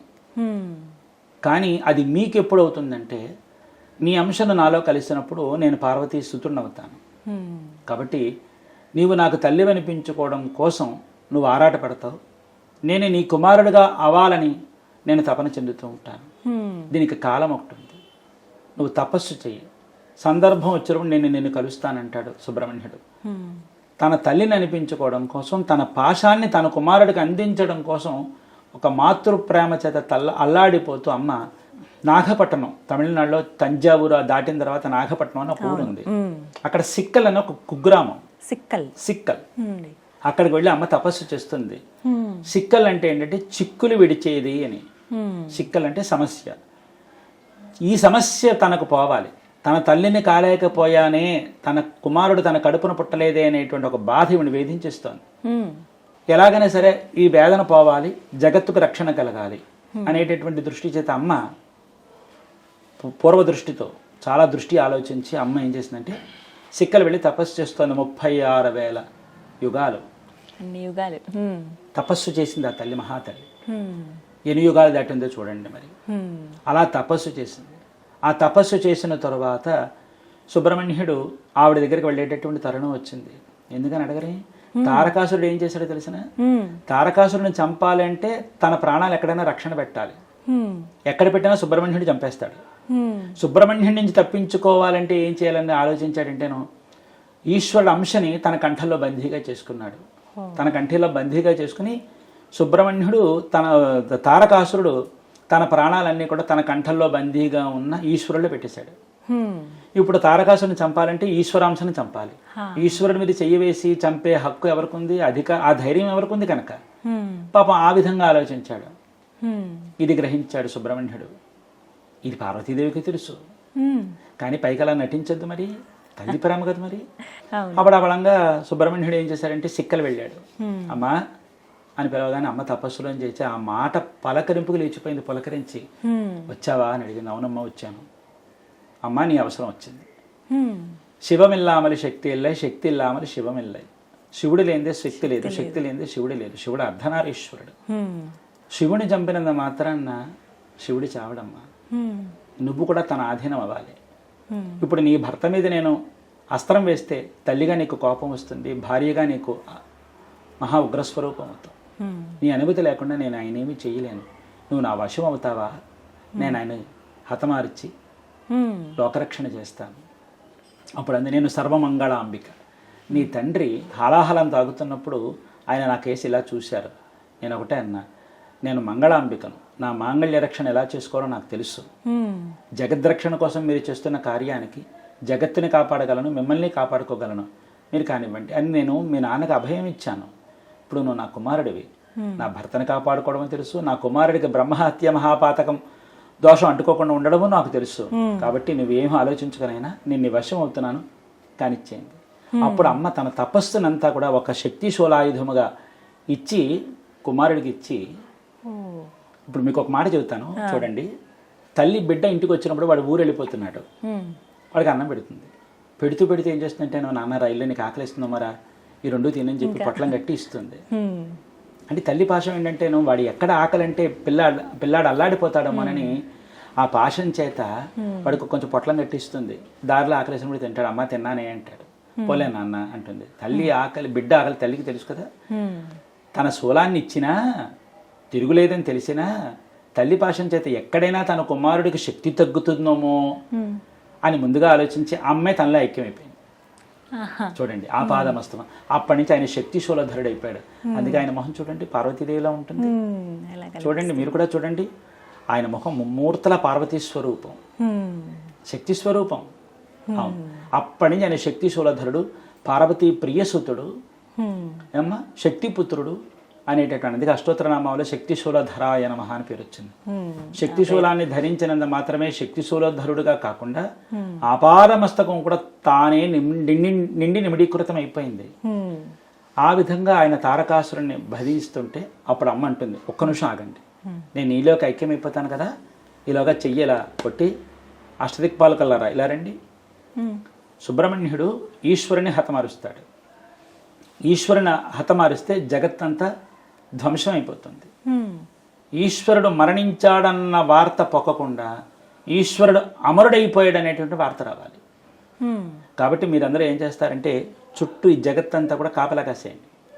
ఈశ్వరుడు ఎన్ని ముక్కలైతే పడ్డాడో అన్ని ముక్కలు కూడా అక్కడ అమరుడుగా ఆయనకు ప్రాణప్రతిష్ఠాపన వెంటనే జరిగిపోవాలి. ఈశ్వరుడు మరణించాడన్న మాట రానేకూడదు. ఈశ్వరుడు అమరుడన్న మాట మాత్రమే రావాలి. దీనివల్ల నా భర్తని నేను రక్షించుకుంటాను, నేను మంగళాంబికగా. ఇటు కన్న కుమారుడికి తండ్రినే చంపేశాడనేటువంటి ఆ అపవాది రానివ్వను. కుమారుడికి బ్రహ్మహత్య మహాపాతక దోషకం లేకుండా నేను కాపాడుకుంటాను. కాబట్టి మీరు జాగ్రత్తగా చుట్టూ కాపలా, ఇప్పుడు క్రికెట్ ఆడుతుంటే పిల్లలు ఎలా కాపలా కాస్తారో, బంతి పట్టుకుంటే ఎలాగో ఆ విధంగా ఈ అష్టదిక్పాలకుల అమ్మ ఆజ్ఞ మేర ఆ విధంగా కాపలా కాసేశారు. అమ్మ ఆజ్ఞ చేత అమ్మ వశమైపోయింది, ఈశ్వరుడు అక్కడ ఆధీనంలో ఉన్నాడు. కాబట్టి అమ్మ ఒప్పుకుంటే అన్ని జరుగుతాయి కదండి. అందుకని మురుగరు ఏం చేశారంటే వేశాడు అస్త్రం. తారకాసురుడి మెడలో కంఠంలో ఉన్న బందీగా ఉన్న ఈశ్వరాంశం మీద పడింది. 5 ముక్కలు అయిపోయాయి. 5 ముక్కలు. ఆ 5 ముక్కలు ఈ రోజు పంచారామాలు. అద్భుతమైన విషయం. ఆ పంచారామాలు అవే ఇప్పుడు మనం చూస్తాం. అది అన్నమాట విషయం. అప్పుడు తారకాసురుడు మరణము, పంచారామ క్షేత్రము వెంటనే జరిగిపోయాయి. అందుకే అవి అమరక్షేత్రాలు, పంచ అమరక్షేత్రములు, 5 మరణము లేనటువంటి క్షేత్రాలు, అవే పంచారామాలు. అదే అన్నమాట. అప్పుడు ఆ విధంగా మనకి పంచారామ క్షేత్రాలు వచ్చాయన్నమాట. ఇన్ని కథలు ఉన్నాయో పురాణ ఓటబావి ఓటబావి తోడుతున్న కొద్ది నీళ్ళు వస్తూనే ఉంటాయి. ఆ విధంగా మురుగరికి ఆరాధన చాలా ఉందండి. నేనైతే మరి అక్కడి నుంచే నేను శిక్షణ పొంది వచ్చాను. నా బాల్య దశలోనే నేను తమిళనాడు పళని దగ్గర మీరు నేర్చుకున్నారు. పళనిలో ఒక యోగి గారి దగ్గర నేను విద్యను తెలుసుకున్నాను, స్వామి గురించి తెలుసుకున్నాను. అక్కడ ఆయన చెప్పినటువంటి విధానము, నేను కొన్ని చూసినటువంటి విధానము, అంటే చూసి గ్రహించుకోవాలి కదండి. అన్ని ఎవరు నేర్పుతారండి చెప్పండి? అన్ని నేర్పరు, కొన్ని చూసి నేర్చుకోవాలి. మనకి ఆ జ్ఞానం ఇస్తాడు దేవుడు, చూసి నేర్చుకునే కదండి మరి. అందుకని ఆ విధంగా ఇప్పుడు దృష్టి ద్వారా సృష్టి అని చెప్తారు. మనం చూసిన ద్వారా మనం ఏమైనా చేస్తాం. ఆ విధంగా నేను చూసి నేర్చుకునే కొంత, తెలుసుకున్న కొంత. ఆయన ఒక గ్రంథం ఇచ్చారు నాకు. ఆ తాటాక గ్రంథాలు, ఆ గ్రంథంలో చూసి తెలుసుకున్నవి కొంత. ఆ విధంగా ఆయన కొన్ని చూపించేవారు. మహానుభావుడు కంటితోనే మాట్లాడేవారు, ఎక్కువ కంటితోనే మాట్లాడేవారు. ఆ కంటి భాషతోనే అర్థం చేసుకోవాల్సి వచ్చేది. అదో శిక్షణలేండి. ఆ విధంగా నేను అందరికీ నాకు తెలిసినంతలో తెలియజెప్తున్నాను. నేను పెద్ద పండితుని కాదు, ఎందరో మహానుభావులు ఉన్నారు. నేనెంత కానీ ఏదో నాకు తెలిసిన 4 విషయాలు ఏవో చెప్తున్నా, ప్రయత్నం చేస్తున్నాను, అంతవరకే. చాలా చక్కగా వర్ణిస్తారు మీరు ఎలా చేయాలి. మరి ఇవన్నీ చేయాలంటే నాకు గుళ్ళు గోపురాలు కట్టి అక్కడికి వెళ్ళి ఉండమంటే నేను ఎక్కడ ఉంటానండి? వాళ్ళు ఇప్పుడు నేను ఎలా చేస్తానంటే వాళ్ళు ఒప్పుకోరు కదా. ఇదే మన ఇల్లు అనుకోండి, మన ఇష్టం వచ్చినవి చేసుకుంటాం. ఏ విధంగా ఆరాధన, అలంకరణ అన్నీ చేస్తూ ఉంటాం. అందుకే చేస్తున్నాను. కొంతమంది ఎద్దేవని చేస్తారులే, చెప్పబడం అనే విషయం. ఆ ఇంట్లో దేవుడు అదే. మరి ఏం చేయను? మీరు ఏమైనా ఎకరం పొలం ఇస్తే చేస్తా, లేదు. ఇది మీ సొంత ఇంట్లోనే మీరు ఒక మందిరాన్ని నిర్మించుకున్నారు. ఎప్పుడండి ప్రతిష్టాపన అనేది జరిగింది? ఈ స్వామిని 20 ఏళ్ళ నుంచి ఇలాగే ఆరాధిస్తున్నారు. ధన్యవాదాలండి. నమస్కారం.